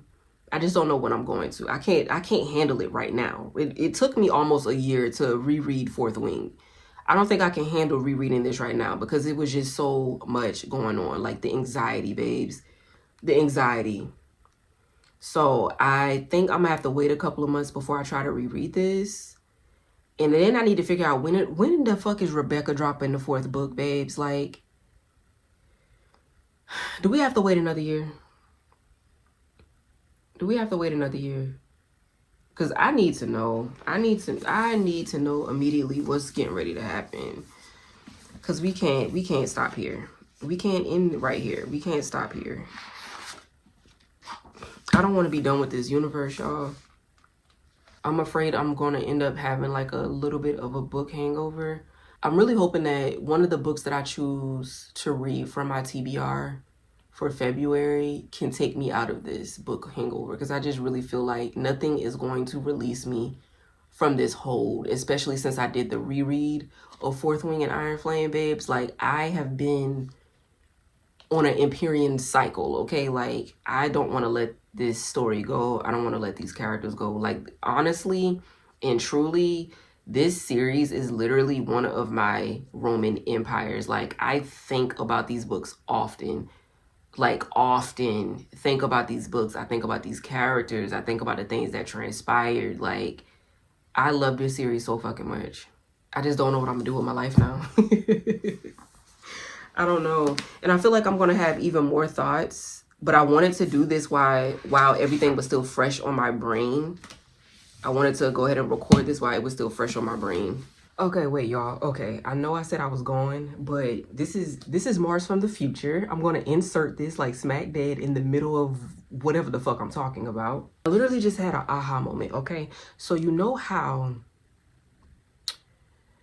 know how y'all read the book, okay? Or if you even read the book. I read the book and listened to the Audible. It's very, very confusing, okay? As far as the lands and the areas that they were going to and the people that they were meeting, you know, the different places that's supposed to be on the map and all type of stuff like that. It was very confusing. Even me reading it and listening to it at the same time, I legitimately had to stop. I don't know if y'all remember, in the beginning, I was like, I have to stop and I have to start over, right? I did that a couple of times, which is another reason why it took me so long to get through this book. I had to keep rewinding parts because I was like, this doesn't make sense. I'm confused. I don't understand. Like, Why are we going to so many different places? What does this place have to do with this place? What does this person have to do with this person? Like, what's really the fuck going on, right? I had an aha moment, okay? Throughout the entire book, you guys, Violet is literally, we're feeling how Violet is feeling. Follow me, just follow me, just follow me, just follow me. We're feeling how Violet is feeling throughout the whole book because, and not just Violet, everybody that is a part of the revolution, right? The same way that they're trying to figure out their history, we're trying to figure out their history. You follow me? Like the same way that they're just as confused about these other lands, why these lands don't have magic, why these particular lands, you know, are ruled by this particular god, why these particular lands don't have no dragons, you know, or whatever, why dragons have never been here, why do these people over here got silver hair like me? You see what I'm saying? Like, it's like they don't know anything outside of the Navarian code of conduct, right? All they know is how to be a Navarian. All they know is the rules and regulations that the Navarians have. You know what I mean? They don't know anything outside of that particular bubble that they're in. So throughout Onyx Storm, they are literally figuring shit out. Like, it's supposed to be confusing. It's supposed to not really make sense. It's supposed to be like, what the fuck is really going on? What the fuck is this? What does this mean? What, like, why is this happening? It's supposed to be that way. So it's like the whole time I'm sitting here like, this was just so fucking, this was too fucking confusing for me. Like, I'm going to have to reread it, which I'm still going to reread it. But I'm like, I'm going to have to reread it. I'm going to have to like try to figure this shit out or whatever like that. It was meant to be that way.